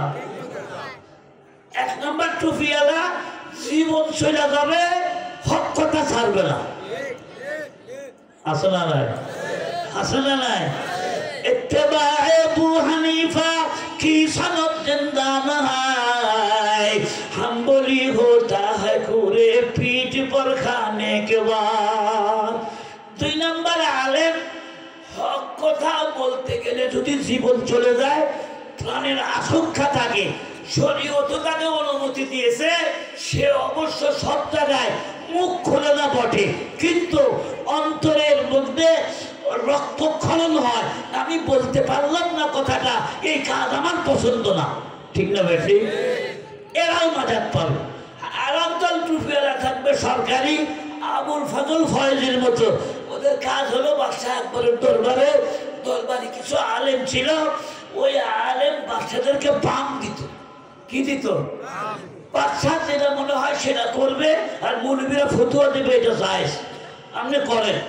দেখছেন, ওই সমস্ত আলেমদের সম্পর্কে রাসূল বলেছেন নিকৃষ্টতম জীব তারা, জমিনের উপরে এদের চাইতে নিকৃষ্ট আর কেউ নাই। নাউযুবিল্লাহ বলেন। আল্লাহ বলবেন যে তুমি এদিকে আসো, কি করছো? বলে আমি হুজুর হয়েছিলাম, আলেম হয়েছিলাম, কি জন্য? তোমার খুশি করার জন্য। মিথ্যা কথা। আমার মনের মধ্যে নিয়ত ছিল আমি আলেম হলে মানুষ আমাকে বক্তা বলবে, আমাকে মুফাসসির বলবে, আমাকে পিশাব বলবে। ওরে আমার বান্দা, এই মেশিনটা আমি বানাইছি, তোর অন্তরের মধ্যে কি ভেজাল আছে দুনিয়ার তোর মা জানে না, বাবা জানে না, আমি আল্লাহ জানি। অধমুখী করে জাহান্নামে নিক্ষেপ করা হবে। এবার 2 নম্বর দানশীল ব্যক্তিকে ডাকা হবে, দানশীলের দিকে আসো। দানশীলকে যখন ডাকা হবে, মতান্তরে শহীদকে ডাকা হবে। শহীদ বলবে আল্লাহ জীবন দিয়েছিলেন, শহীদ হয়ে গেছি। মিথ্যা কথা, তো আমার জন্য শহীদ হও নাই, তোমার নাম সম্মান করে লেখা থাকবে, নামের জন্য শহীদ হয়েছ। ভাইরা আমার, দাতাকে ডাকা হবে, একই জবাব দিবে। আল্লাহর পরীক্ষায় যারা ধরা পড়বে ওদের আগে দুজকে ফেলাবে, এদের অপরাধ ছিল রিয়া। এই জন্য আল্লাহ পাক বলেন ফাওয়াইলুল লিল মুসাল্লিন, সবাই বলেন ফাওয়াইলুল লিল মুসাল্লিন আল্লাযীনা হুম আন সালাতিহিম সাহুন আল্লাযীনা হুম ইউরাউন ওয়া ইয়ামনাউনাল মাউন। আমরা নামাজ পড়বো কার জন্য? রোজা থাকবো কার জন্য? জিহাদ করবো কার জন্য? তাবলীগ করবো কার জন্য? যত ইবাদত আছে সব ইবাদত করবো আল্লাহর জন্য। আল্লাহর জন্য খাঁটি নিয়তে আপনি 2 রাকাত নামাজও পড়েন, লক্ষ লক্ষ রাকাত নামাজ পড়ার চাইতে ওই 2 রাকাত নামাজ আল্লাহর কাছে বেশি গ্রহণযোগ্য হবে। 3 নম্বর ভাইরাসের নাম, 3 নম্বর ভাইরাসের নাম বলছিলাম আমি শিরক না, 3 নম্বর ভাইরাসের নাম হলো অহংকার। চলে বলেন কি? অহংকার মানুষের মধ্যে আসে না নাই? অহংকারী মানুষ কিন্তু বেশি দিন লাস্টিং করে না। অহংকার পতনের মূল। অহংকার করার আসল মালিক কে? আল্লাহ। মেলা মানুষ আছে টাকনা গিরা দুসে কাপড় পরে অহংকার করে গর্ব করে। আল্লাহ নবী বলেন কিয়ামতের ময়দানে আল্লাহ তার দিকে তাকাবেন না। অহংকারী ছিল ফেরাউন, পৃথিবীতে নাই। বিশ্ব নবী অহংকারীকে পছন্দ করেন নাই, আল্লাহ অহংকারী বান্দাকে পছন্দ করেন না। বন্ধুরা আমার, অহংকার হলো শয়তানের বেলা। শয়তানও বলছিল আনা খায়রুম মিনহু খলাকতানি মিন নারিন ওয়া খলাকতাহু মিন তিন। আল্লাহু আকবার বলেন। আল্লাহ বলেন আদমকে সিজদা দে। শয়তান করে আমি সিজদা দিব কেন? আমি হলাম আগুনের তৈরি আর আদম হলো মাটির তৈরি, আমি তার কাছে মাথা নত করবো কেন? বাইরে আমার যে ছোট হয় তার দাম কি কমে? তার দাম আরো বাড়ে। আর যে নিজেকে নিজে বড় মনে করে সে সবচেয়ে লাঞ্ছিত হয়, পদদলিত হয়। অহংকার হলো অন্তরের ব্যারাম। আর একটা ব্যারামের নাম হলো হিংসা। জবান খুলে বলুন তো, হিংসা আমাদের মধ্যে আছে না? আরো জোরে বলে। হিংসাবিহীন মানুষ বেহেশতি মানুষ। মসজিদের নববীতে হুজুর বসে আছেন, সাহাবায়ে কেরাম বসে আছেন। হুজুর বলতেছে এখন এই মুহূর্তে যেই মানুষটা মসজিদের নববীতে ঢুকবে সেই মানুষটা জান্নাতি। জোরে কান সুবহানাল্লাহ।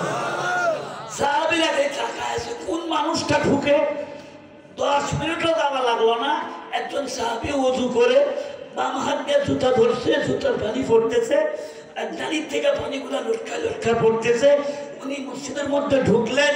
ভাইরা আমার, এই সাহাবীটা ছিল হযরত আব্দুল্লাহ ইবনে মাসউদ রাদিয়াল্লাহু তাআলা। বেহেশতে যাবে উনি, বেহেশতের কথা রাসূল বলে দিলেন। আমি আর পাশে যায় থাকবো, দেখি কি আমল করে। যা বলতেছে ভাইজান আমি আপনার বাড়ি 3 দিন মেহমান হতে চাই। সুবহানাল্লাহ। চলেন যাই। 3 দিন বাড়ি যাবেন না? কয়লা আমার বাড়িতে একটু গোলমাল হয়েছে তো আপনার বাড়ি থাকবো। মিশা কথা মানে এটা ঘুরে ফিরে কথা কইছে। যা আছে 3 দিন পরে বলতেছে ভাইজান আমি এখন যাই, তবে যাওয়ার আগে আপনাকে একটু কথা বলি। আপনি জানেন না আপনার নবী আমার নবী বিশ্ব নবী বলেছেন আজ থেকে 3 দিন আগে এখন মসজিদের মধ্যে যেই লোকটা ঢুকবে সেই লোকটা বেহেশতি মানুষ। ভাইজান সেটা আপনার কথা নবীজি বলেছেন। নবী কোনোদিন মিথ্যা বলতে পারেন না। নবী যখন বলছেন আমাদের 100% বিশ্বাস আপনি জান্নাতি মানুষ। আমি 3 দিন আপনার সাথে থাকলাম, তেমন কোনো বিশেষ আমল আপনার দেখলাম না। জামাতে নামাজ পড়েন, রাত্রে শুয়ে পড়েন, আবার ফজরের সময় উঠেন, তেমন কোনো আমল দেখলাম না। আমি আপনাকে জিজ্ঞাসা করতে চাই আপনার জীবনের সেই শ্রেষ্ঠ আমলটা কি, সেই আমলের কারণে বিশ্ব নবী আপনাকে জান্নাতি বলে ঘোষণা দিয়েছেন? সুবহানাল্লাহ। কোন একটু জিকির করেন লা ইলাহা ইল্লাল্লাহ, লা ইলাহা ইল্লাল্লাহ। বাস থামুন এবার। ওই সাহাবী তখন ডাক দেখে বাবারা শোনো, তোমরাও যে আমল করো আমিও সে আমল করে। তবে আমি আব্দুল্লাহ ইবনে মাসউদ বুদ্ধি হওয়ার পর থেকে নিয়ে আমার এই অন্তরের মধ্যে কোনো মানুষের প্রতি আমার হিংসা বলতে কিছুই না। হিংসা এমন এক খারাপ জিনিস, রাসূল বলেন যে যদি আসমান পর্যন্ত লাকড়ি স্তূপ করে রাখা হয়, নিচে একটু সামান্য আগুন দেওয়া যায়, তাহলে সব লাকড়ি যেমন পুড়ে যায়। হিংসা মানুষের সমস্ত নেক আমলকে বরবাদ করে দেয়। হিংসা করবেন না, খবরদার। ভাইরা আমার শোনেন, এবার আরেকটা অসুখ, আরেকটা ভাইরাসের নাম হলো দুনিয়ার মহব্বত। ওয়াকালা রাসূলুল্লাহ সাল্লাল্লাহু আলাইহি ওয়াসাল্লাম হুব্বুদ দুনিয়া রাসু কুল্লি খাতিয়া। দুনিয়ার মহব্বত সব ব্যারামের মূল। আপনারা বলুন তো দুনিয়ার প্রতি আমাদের মহব্বত আছে না নাই? দুনিয়ায় থাকতে গেলে দুনিয়াকে মহব্বত করতে হবে বটে, তবে না দুনিয়াকে আমরা গ্রহণ করব জরুরত হিসাবে। আর মহব্বত থাকবে একমাত্র অন্তরের মধ্যে। কার মহব্বত? মহব্বত থাকবে কার? আল্লাহ। আর দুনিয়া নিব আমরা কেমন? নৌকা পানির উপর দিয়া চলে, পানি ছাড়া নৌকা চলে। দুনিয়া ছাড়া আমাদের দিন চলবে না। পানি ছাড়া যেমন নৌকা চলে না, টেকা ছাড়া ইবাদত হয় না। দুনিয়ার দরকার আছে, কিন্তু পানি যদি নৌকার ভিতরে ঢুকে তাহলে ওই নৌকা কি গন্তব্যস্থান পর্যন্ত যাবে? তাহলে পানি থাকতে হবে নৌকার নিচে, পেটের মধ্যে পানি নেওয়া যাবে না। বন্ধুরা আমার, টাকা পয়সা আমাদের দরকার বটে, কিন্তু টাকার জায়গা অন্তরের ভিতরে হওয়া চলবে না, এটা বাইরে থাকতে হবে। এই জন্য কবি বলেন, নমি গোয়াম কে আজ দুনিয়া জুদাবাদ, তুমি দুয়াম কে আজ দুনিয়া জুদাবাদ, বাহার কারে কে বাসি বা খোদাবাদ, বাহার কারে কে বাসি বা খোদাবাদ। দুনিয়ার দরকার অবশ্যই আছে, টাকা পয়সার প্রয়োজন অবশ্যই আছে। টাকা ছাড়া আপনি হজ করতে পারবেন না, টাকা ছাড়া যাকাত দিতে পারবেন না, আপনি টাকা ছাড়া গরিবের উপকার করতে পারবেন না। টাকার দরকার আছে বটে, কিন্তু টাকার মহব্বত সিনার ভিতরে ঢালা যাবে না। যদি নৌকার ভিতরে পানি ঢোকে, নৌকা যেমন ডুবে যায়, আমাদের অন্তরের মধ্যে দুনিয়ার টাকা পয়সার মহব্বত, দুনিয়ার মহব্বত ঢুকিয়া যায়, তাহলে আমাদের এই শরীর, এই দেহটা জাহান্নামের আগুনে তলিয়ে যাবে। বন্ধুরা আমার, সর্বশেষ যে ব্যারামটা, ভাইরাসটা, সেই ভাইরাসের নাম হলো কৃপণতা, বোখারতি করে। কৃপণতা বলতে কি বোঝা যায়? যাকাত ফরজ, আপনি যাকাত দিলেন না। হজ ফরজ, আপনি হজ করলেন না। ছেলে মেয়ে আপনার কাছে গোশত দিয়ে ভাত খাবার চায়, আপনার কাছে টাকাও আছে, 520 টাকা কেজি দিকে আপনি গোশত কিনেন। চুপ কর, আমার জমি কিনতে হবে। জমি তো বাচ্চাদের জন্য তুমি কিনবা, তুমি নিজের হক নষ্ট করবা কেন? বন্ধুরা আমার, স্মরণ, কৃপণতার একটা সীমা থাকা দরকার। যে ব্যক্তি বেশি বেশি দান খয়রাত করে, আল্লাহ তাকে দুনিয়াও বাঁচান, আখিরাতেও বাঁচান। একজন লোক বসে থেকে রুটি খাচ্ছে গাছতলায়, মুসাফির মানুষ, এমন সময় দেখে যে একটা কাক উপরে, গাছের উপরে বসে রয়েছে, রুটির দিক তাকায়। ওই রুটির দিকে তাকাইয়া কাক সুযোগ বুঝে একটা রুটি নিয়ে দিছে। তো ও ছিল দুনিয়ার বখিল বাঁকা মানুষ, এই কাউয়ার পিছনে পিছনে চলছে। তীর কামান সাথেই ছিল, কাউয়া তীর মারে, বাটুর মারে, উটাল মারে, কিন্তু কাউয়া এই গাছের থেকে ওই গাছ, ওই গাছের থেকে ওই গাছ, নদীর কিনারায় যখন গেছে আর একটা তীর যখন মারছে, একবারে যমুনা নদী পার। ও পারে যখন গেছে, উড়াল দিছে, এ তার ওপরে যেতে পারবো না, এ তখন যা সাবিলিল্লাহ। কখন কইছে সাবিলিল্লাহ? যখন দেখছে আর বাবা কোনো কায়দা নাই। আমরাও দান করি বটে, ছেলে দান করি, মাদ্রাসায় দেই। কোনটা? যেটা তার ব্যাটারি টাকায় একদিকে দেখে আর একদিকে, যেটা ঠ্যাং একটা আছে আর একটা নাই। অথবা প্রাইমারি স্কুলে ফেল, হাই স্কুলে তো ফেল, মেধা বলতেই নাই, একে দিলেন আপনি মাদ্রাসার মধ্যে। আল্লাহ বলেন, ভালোটা দিলি তুই এই দুনিয়ার রাস্তায়, আর আমার জন্য দিলে ল্যাংড়া কানা খোলাটা। বন্ধুরা আমার, যখন বলছে যা আল্লাহ রাস্তায় দিয়ে দিলাম, আল্লাহ এটাই কবুল করে নিয়েছেন। সুবহানাল্লাহ বলেন। ওই লোকের কোনো দান খয়রাত নাই, এমন কিপটার কিপটা। কিন্তু এই লোকটা যখন মারা গেছে, মারা যাওয়ার পরে ফেরেশতা আসছে, ফেরেশতা আসিয়া সওয়াল জবাব করতেছে, আযাবের ফেরেশতা আসতেছে। হঠাৎ লক্ষ্য করে দেখলো একটা কাক কবরের মধ্যে দেখা যায়, যখন কবর সাপ দিচ্ছে, ওই কাক পাখা দিয়ে ঠেকাইছে। সুবহানাল্লাহ। ফেরেশতারা জিজ্ঞেস করলো, কাককে তুই কেডা? বলে, আমি হলাম একজন ফেরেশতা। আল্লাহর এই বান্দার নামাজের আমল আছে, রোজার আমল আছে, অনেক কিছুর আমল আছে, কিন্তু এই লোকটা কিপটা মানুষ ছিল, জীবনে দান খয়রাত করে নাই। একদিন এক টুকরা রুটি লইয়া কাক উড়াল দিয়েছিল, আমি উড়াল দিয়েছিলাম। ও ফেরেশতারা শুনে নাও, আল্লাহর বান্দা আমার পিছে পিছে দৌড়াইছিল, কিন্তু যখন হাত ছাড়া হয়ে গেছে, তখন বলছিল যা সাবিলিল্লাহ। ওই যে সাবিলিল্লাহ বলেছিল, অতটুক দান কাকের মুখে গেছে। আমি কাক নয়, আমি ফেরেশতা। আল্লাহ আমাকে ফেরেশতা বানায়া অতটুকু দানের জন্য কবর আযাব ঠেকাইয়া দিয়েছে। কোন দানকে তুচ্ছ মনে করবেন না। 1 নাম্বার নামাজের বিনয়, 2 নাম্বার আত্মশুদ্ধির কথা বললাম, 3 নাম্বার ওয়াল্লাযীনা হুম লিফুরুজিহিম হাফিজুন। ওয়া ক্বালা রাসূলুল্লাহ সাল্লাল্লাহু সাল্লাল্লাহু আলাইহি ওয়াসাল্লাম ইসমানুনি সিত্তান লিআনফুসিকুম আসমান লাকুমুল জান্নাহ। আল্লাহ নবী বলেন তোমরা যদি 6টি বস্তুর জামিনদার হতে পারো আমি নবী নিজেই হব বেহেশতের জামিনদার। সুবহান। এটা বাইহাকি শরীফের হাদিস।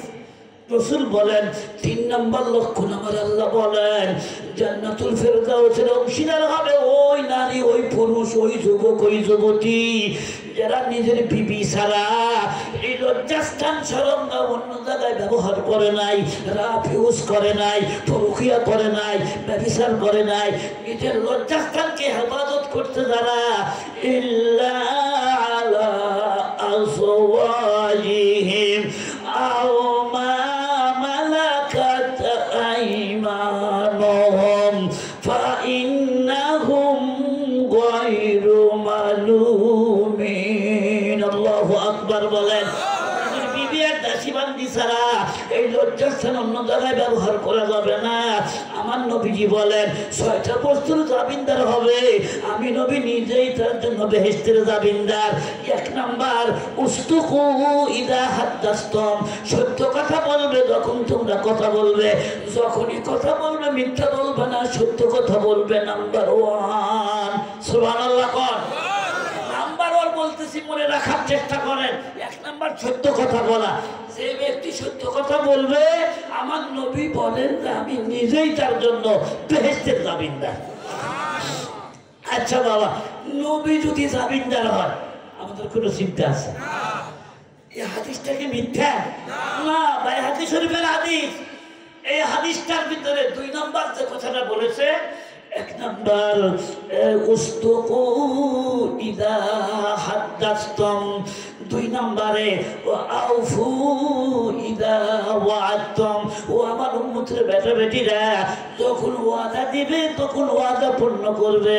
নাম্বার 3 ওয়াআদু ইদা তুমিনতুম, তোমার কাছে যখন কোনো কিছু আমানত রাখা হবে তোমরা আমানতের খিয়ানত করবে না, আমানতটা পুরা করবে। আমার আল্লাহ কোরআন শরীফে বলেন ওয়াল্লাযীনা হুম লিআমানাতিহিম ওয়া আহদিহিম রাউন।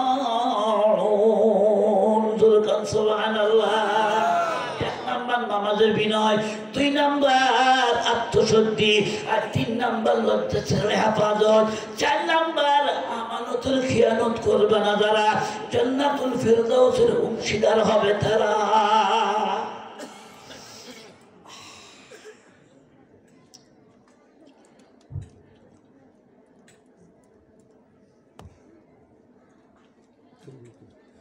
শেষ করবো আমি এখনই, কোথাও শেষ করে নিয়ে এসেছি।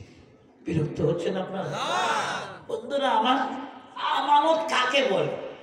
আপনার কাছে কেউ 5,000 টাকা আমানত রাখলো, 1000 টাকার 5টা নোট, আপনি মালিকের অনুমতি ছাড়া এটা খরচ করতে পারবেন না।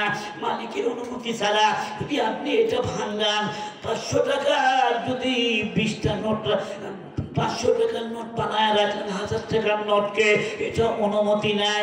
বন্ধুরা রে, ঠিক ওই রকম ভাবে আমাদের বিবি আমাদের কাছে আমানত, মেয়েদের কাছে মেয়ের যৌনতা আমানত, পুরুষের কাছে পুরুষের পৌরুষত্ব হলো আমানত। বিবিকে রাখিয়া ফাঁকি দিয়া অন্য জায়গায় যদি মেলামেশা করা হয় এটা আমানতের খেয়ানত করা হলো। স্বামী বাড়ির নাই দেখা কোনো মেয়ে লোক যদি কোনো পর পুরুষের সাথে কথাবার্তা বলে আমানতের খেয়ানত হলো। আমাদের পৌরুষত্ব আর মেয়েদের যৌনতা, এটা মেয়েদের যৌনতা রিজার্ভ থাকবে আমাদের জন্য, আর আমাদের যৌনতা রিজার্ভ থাকবে বিবিদের জন্য। এটার নাম হলো আমানত। এটাও একটা আমানত বন্ধুরা আমার। আর 6 নম্বর হচ্ছে ওয়াহদিহিম, অঙ্গীকার করলে ওয়াদা করলে ওয়াদা পূর্ণ করবে। রাসূল বলেন ওয়াআফু ইদা ওয়াআদতুম, ওয়াদা যখন দেবে ওয়াদা পূর্ণ করবে। আল্লাহর পয়গম্বর আরো বলেন ওয়াহফাজু ফুরুজা আইদিয়াকুম, নারী হও পুরুষ হও লজ্জার সময় হেফাজত করবে তোমরা। তারপরে আল্লাহর পয়গম্বর বলেন ওয়াগাদ্দু আবসারাকুম, নারী হও পুরুষ হও চোখের হেফাজত করবা। এই চোখ দিয়া গুনার কাম করবা না, চোখ দিয়া লেন্টে ছবি দেখবা না, চোখ দিয়া বেগানা নারীকে দেখবে না, পুরুষকে দেখবা না। ওয়াকুফু আইদিয়াকুম, এই হাত দিয়া কোনো মানুষকে কষ্ট দেবে না। এই 6টা কাজ যদি করতে পারো, নবী বলেন আমি নিজেই হব তোমাদের জন্য বেহেশতের জামিনদার। বন্ধুরা আমার, হাত দিয়েও কষ্ট দেওয়া যাবে না, মুখ দিয়েও কাউকে কষ্ট দেওয়া যাবে না, বিবিকেও না, কাউকেই না। আমাদের বাংলাদেশের একজন সুনামধন্য বড় পণ্ডিত ছিলেন ডক্টর মোহাম্মদ শহীদুল্লাহ। নাম শুনেছেন আপনার?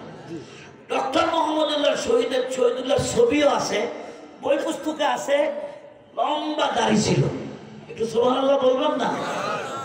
18 ভাষার পণ্ডিত ছিলেন তিনি। কয় ভাষার পণ্ডিত?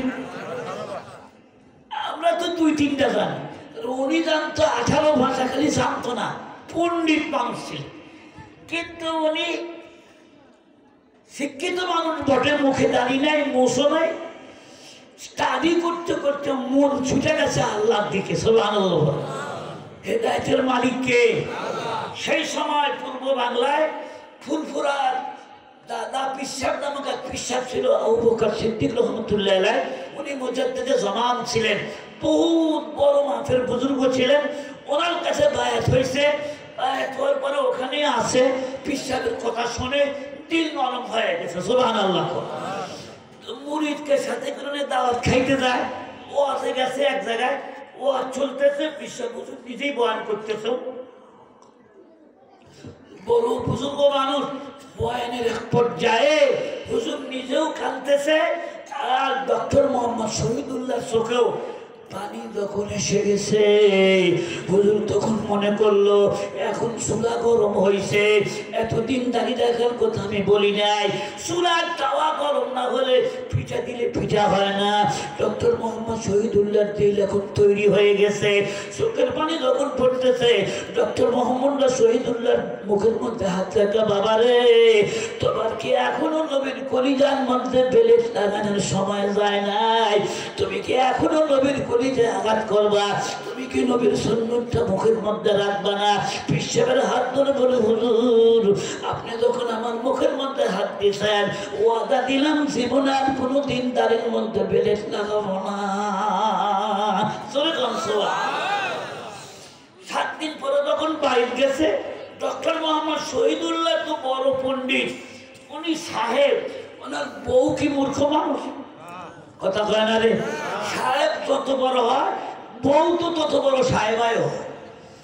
বিবিও নামাজ খেলাম তেমন পড়ে না, আজকে দেখে মুখের মধ্যে খোসা খোসা দাঁড়ি, কিচ্ছু কয় নাই। আমাদের আজান যখনই হয়েছে, ডক্টর মোহাম্মদ শহীদুল্লাহ মসজিদে যায়, বউ কয় জীবনে নামাজ পড়ে না, দৌড়াইছে মসজিদের দিকে। কেন মসজিদের দিকে দৌড়াইবে না? ভাইরা আমার, সবতে চলে তোরা চলে কোনার, সবতে চলে তোরা চলে কোনার। ভাইরা আমার, কেউ যদি আতরের দোকানদারের কাছে বসে, তার গায়ের মধ্যে আতরের গাড়ি আসবে। আর কেউ যদি পায়খানা ল্যাট্রিনের কাছে যায়, তার গায়ের মধ্যে ল্যাট্রিনের দুর্গন্ধ আসবে। নায়েবে রাসূল ওলামায়ে কেরাম এদের দরবারে বসবেন, আপনার কাছে ঈমান আমলের সুঘ্রাণ আসবে। সুবহানাল্লাহ। মসজিদে যখন নামাজ পড়তে গেছে, জামাতের সহিত নামাজ পড়বে ডক্টর মোহাম্মদ শহীদুল্লাহ। কেন পড়বে না?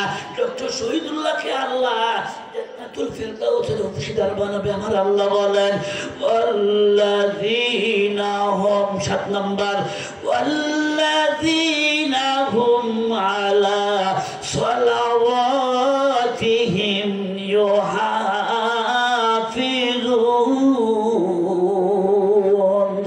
সুবহানাল্লাহ।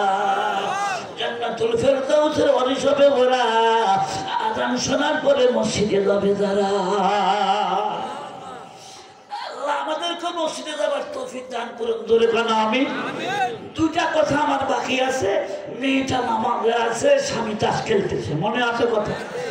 আর ডক্টর মোহাম্মদ শহীদুল্লাহ নামাজ পড়ে, এশার নামাজ পড়ে আসছে, আইসা দেখে টেবিলের উপর ভাত তরকারি। বেগমকে ডাক দিছে, বেগম উনি ভদ্র মানুষ তো, শিক্ষিত মানুষ, বেগম আসো একসাথে খানা খাই। বেগম কানা আমার শরীরটা বেশি ভালো না, মানে উনি মক্কর ধরা শেষ, দাঁড়িয়ে রাখতেছে যে এই জন্য উনি রাগ করছে। বলে কি তোমার শরীর খারাপ না মন খারাপ? দুটাই খারাপ। আমি নিয়ে খান। ডক্টর মোহাম্মদ শহীদুল্লাহ যদি সাধারণ মানুষের মতো মূর্খ মানুষ হতো তাহলে বলতো ভাত কোথায়, তো বলতো যে টেবিলের উপরে। পানি কোথায়? টেবিলের উপরে। ওই লোক তখন বলছে লাঠি কোথায়? বলে আমি উঠে এসে দিচ্ছি ভাই। কথা কম দেখা। ডক্টর মোহাম্মদ শহীদুল্লাহ তো বউ মারার লোক না, আস্তে করে খানা খাইয়া বিবির কাছে তা শুইছে আর চিন্তা করতেছে, আল্লাহ বিবাহের পর থেকে নিয়ে কোনোদিন আমার বিবি আমার প্রতি অসন্তুষ্ট হয় নাই, আমার প্রতি বেজার হয় নাই, আমাদের সুখের সংসার ছিল এটা। আমার বিবি আজ রাগ করে ভাত খাইল না, অন্যদিকে কায়ত হয়ে শুয়ে আছে। মাবুদ এখন আমি কি করতে পারি? হঠাৎ মাথায় বুদ্ধি চাপলো, বেগমকে ডাকলে, এই যে বেগম শোনো, কি হয়েছে তোমার? আমার অপরাধটাকে তুমি একটু বলো। বিবি পাশ ফিরে নাই, ওই দিক থেকেই বলতেছে, আয়না দিয়া মুখটা দেখলেই তো পারে।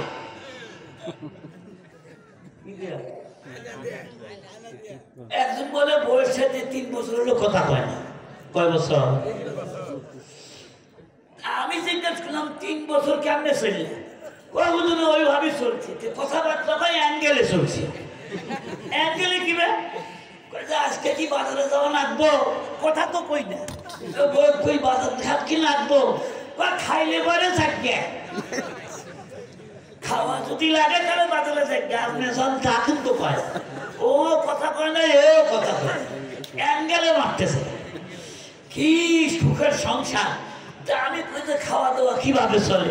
কয় খাওয়া দাওয়া মানে যে আমি বারান্দায় খাই, বউ ঘরের মধ্যে খাই। যদি কিছু লাগে তাহলে কি করো?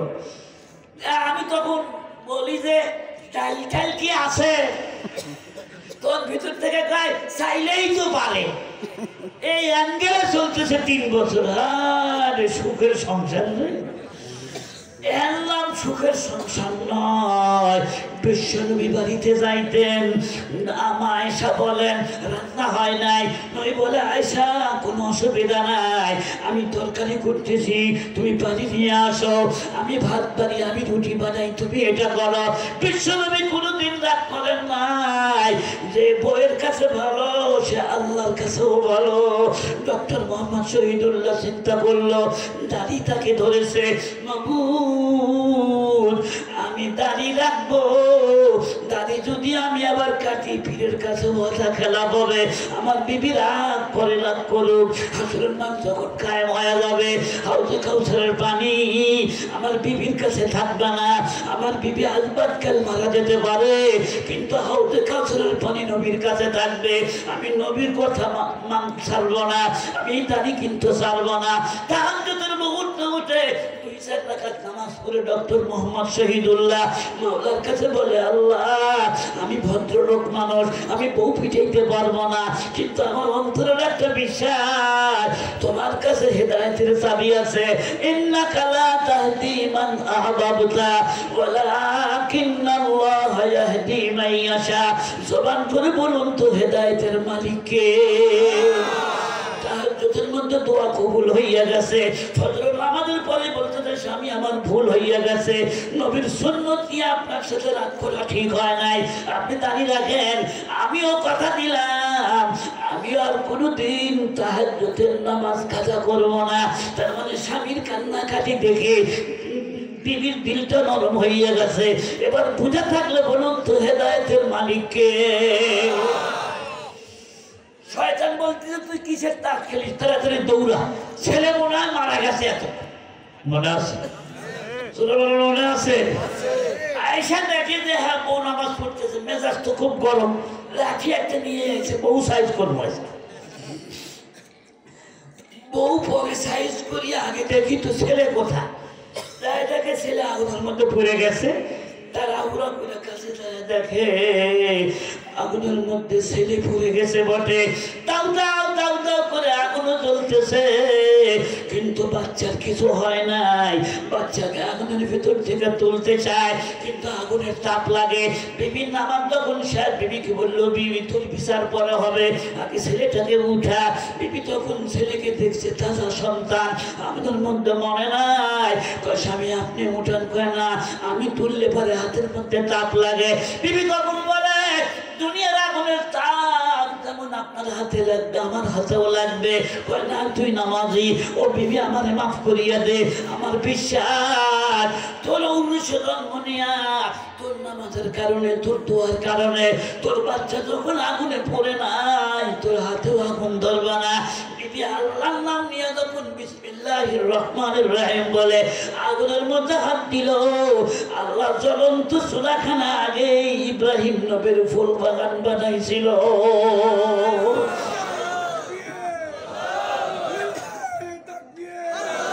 গলস্তা কুনাদা তেসে বরখলিল গেরু ঘেবা তেসে বুরাত যাবে নীল। স্বামী চোখের পানি ছেড়ে দিয়ে বিবি রে, আর তোর সাথে শয়তানি করব না।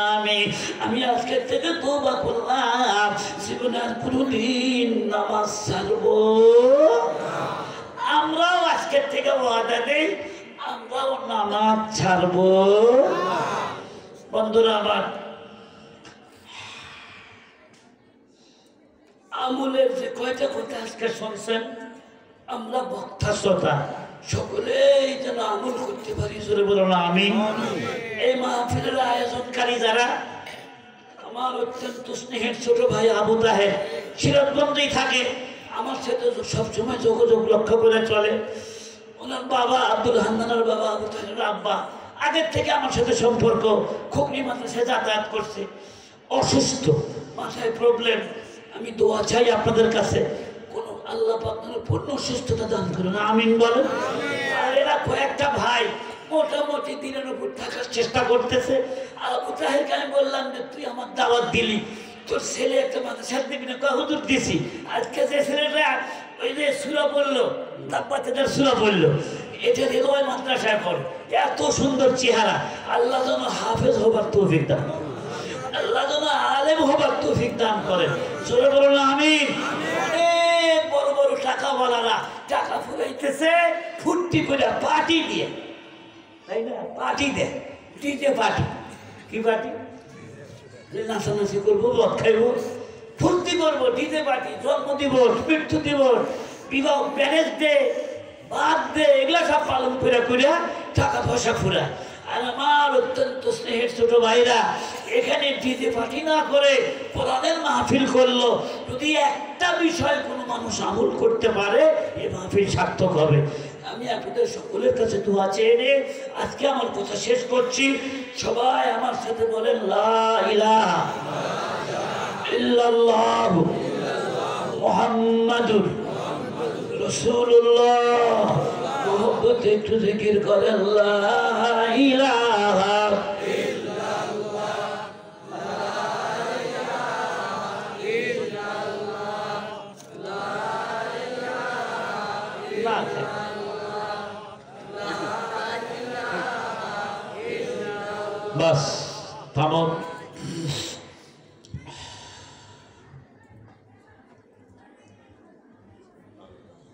অনেক মা বোনও আছেন, ভাইজানরাও আছেন। দুই একটা ছেলে মেয়েকে আলেম আলেমা বানান, ছেলেদেরকে আলেম বানান, মেয়েদেরকে আলেমা বানান। আল্লাহ ওই উসিলায় মাফ করে দিতে পারেন। আমি সকলের জন্য দোয়াও করি, দোয়া নিয়েও যাই, কারণ আগামী বছর আবার সাক্ষাৎ হবে, তার কোনো গ্যারান্টি আছে বাবা? এই জন্য সবাই সবার জন্য দোয়া করবো। সকলে হাত তুলে আল্লাহুম্মা আমিন। রব্বানা যালামনা আনফুসানা ওয়া ইল্লাম তাগফির লানা ওয়া তারহামনা লানাকুনান্না মিনাল খাসিরিন। ও মাবুদ, এই এলাকায় আমি নতুন নই, ৩৫ বছর যাবত তোমার এই বান্দাদেরকে আমি কোরআন হাদিসের বয়ান শোনাইছি গো আল্লাহ। আল্লাহ এমন শ্রোতাও আমার ছিল যারা আজকে দুনিয়ায় নাই, কবরে চলে গেছে। আল্লাহ আল্লাহ আমার মরহুম শ্রোতাদের কবর আযাব তুমি মাফ করিয়া দাও রব্বুল আলামিন। আমার যে সমস্ত বন্ধুরা মা বোনরা এসে বসে আছে এই জায়গায়, আল্লাহ আমরা গুনার বোঝা নিয়া তোমার আলিশান দরবারে দোকানে হাত তুলেছি। আল্লাহ মাহবুদ আমার গুনাহ মাখা দুইটা হাত থেকে তুমি রাগ হয় না। আল্লাহ আমার গুনাহ মাখা চেহারা থেকে তুমি রাগ হয় না। আল্লাহ ময়দানে তাকায়া দেখো, যদি একজন তাহাজ্জুদ গুজার ব্যক্তি এইখানে থেকে থাকে, আল্লাহ তার ওসিলায় তুমি আমাদের সকলের দোয়া কবুল মঞ্জুর করিয়া নাও। রব্বানা আতিনা ফিদ দুনিয়া হাসানা ওয়া ফিল আখিরাতি হাসানা ওয়া কিনা আযাবান নার। ইয়া আল্লাহ, আল্লাহ তাআলা এই মাহফিলের আয়োজন গত বছর করেছিলেন, এবারও করলো। আল্লাহ আদের তুমি নেক হায়াত দান করো। আল্লাহ মা বাবার খেদমতের তৌফিক দাও। আল্লাহ অসুখ বিসুখ থাকলে ভালো করিয়া দাও। মাওলা এই মাইকের আওয়াজ যত দূর পর্যন্ত যাচ্ছে, এলাকার মাটির নিচের সকল মুর্তাদের কবর আযাব মাফ করিয়া দাও। মা বাবার কথা কি কোনোদিন বলতে পারি? আল্লাহ কোরআন হাদিস পড়ে যতটুকু জানতে পেরেছি, বুকের চামড়া কেটে দিয়ে যদি মায়ের পায়ের জুতা বানায় দিতাম, আর মা যদি 80 বছর পর্যন্ত জুতা পায়ে দিয়ে হাঁটতো, মার এক ফোঁটা দুধের দাবি আপনাকে শোধ করতে পারবো না। এই মাহফিলের খাতিরে আমাদের আব্বা আম্মার কবরগুলা বেহেশতের বাগিচা বানায়া দাও। ও আল্লাহ, আমাদের ছেলে মেয়েদেরকে মানুষের মতো মানুষ বানাও রব্বুল আলামিন। কোন দিন দুনিয়ার থেকে বিদায় হয়ে যাব আমরা জানি না।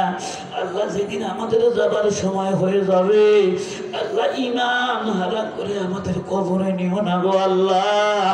ঈমান সহকারে আল্লাহ তোমার নবীর কালিমা পড়তে পড়তে তোমার কাছে যেতে পারি তৌফিক দিয়া দাও গো মাওলা রব্বুল আলামিন। আমার এই মহব্বতের শ্রোতাদের সাথে যদি দুনিয়ায় কোনোদিন আমার আর সাক্ষাৎ না হয়, ইয়া আল্লাহ, নিঃশ্বাসের কোনো বিশ্বাস নাই। এমন মানুষ এখানে বসে আছে যাদের কাফনের কাপড় জামতলী স্টেশন পর্যন্ত চলে এসেছে। এমন মানুষও বসে আছেন যাদের জীবনের শেষ গোসলের সাবানটা পার্শ্ববর্তী বাজারে চলে এসেছে। আল্লাহ, আমরা জানি না কার কখন হায়াতের রুশি শেষ হয়ে যাবে। রব্বুল আলামিন, দুনিয়ায় যদি আমার ভাইজান বাবা দিকের সাথে আর সাক্ষাৎ না হয়, আল্লাহ জান্নাতের বাড়িতে আবার একটু মোলাকাত করায়ো। আর মরণকালে আমাদের সকলের জবান থেকে জারি করে দিও মধুর কালিমা লা ইলাহা ইল্লাল্লাহু মুহাম্মাদুর রাসূলুল্লাহ সাল্লাল্লাহু আলাইহি ওয়াসাল্লাম। সকলে সমস্যারে উচ্চ আওয়াজে আমার সালামের জবাব দিন, আসসালামু আলাইকুম ওয়া রাহমাতুল্লাহ।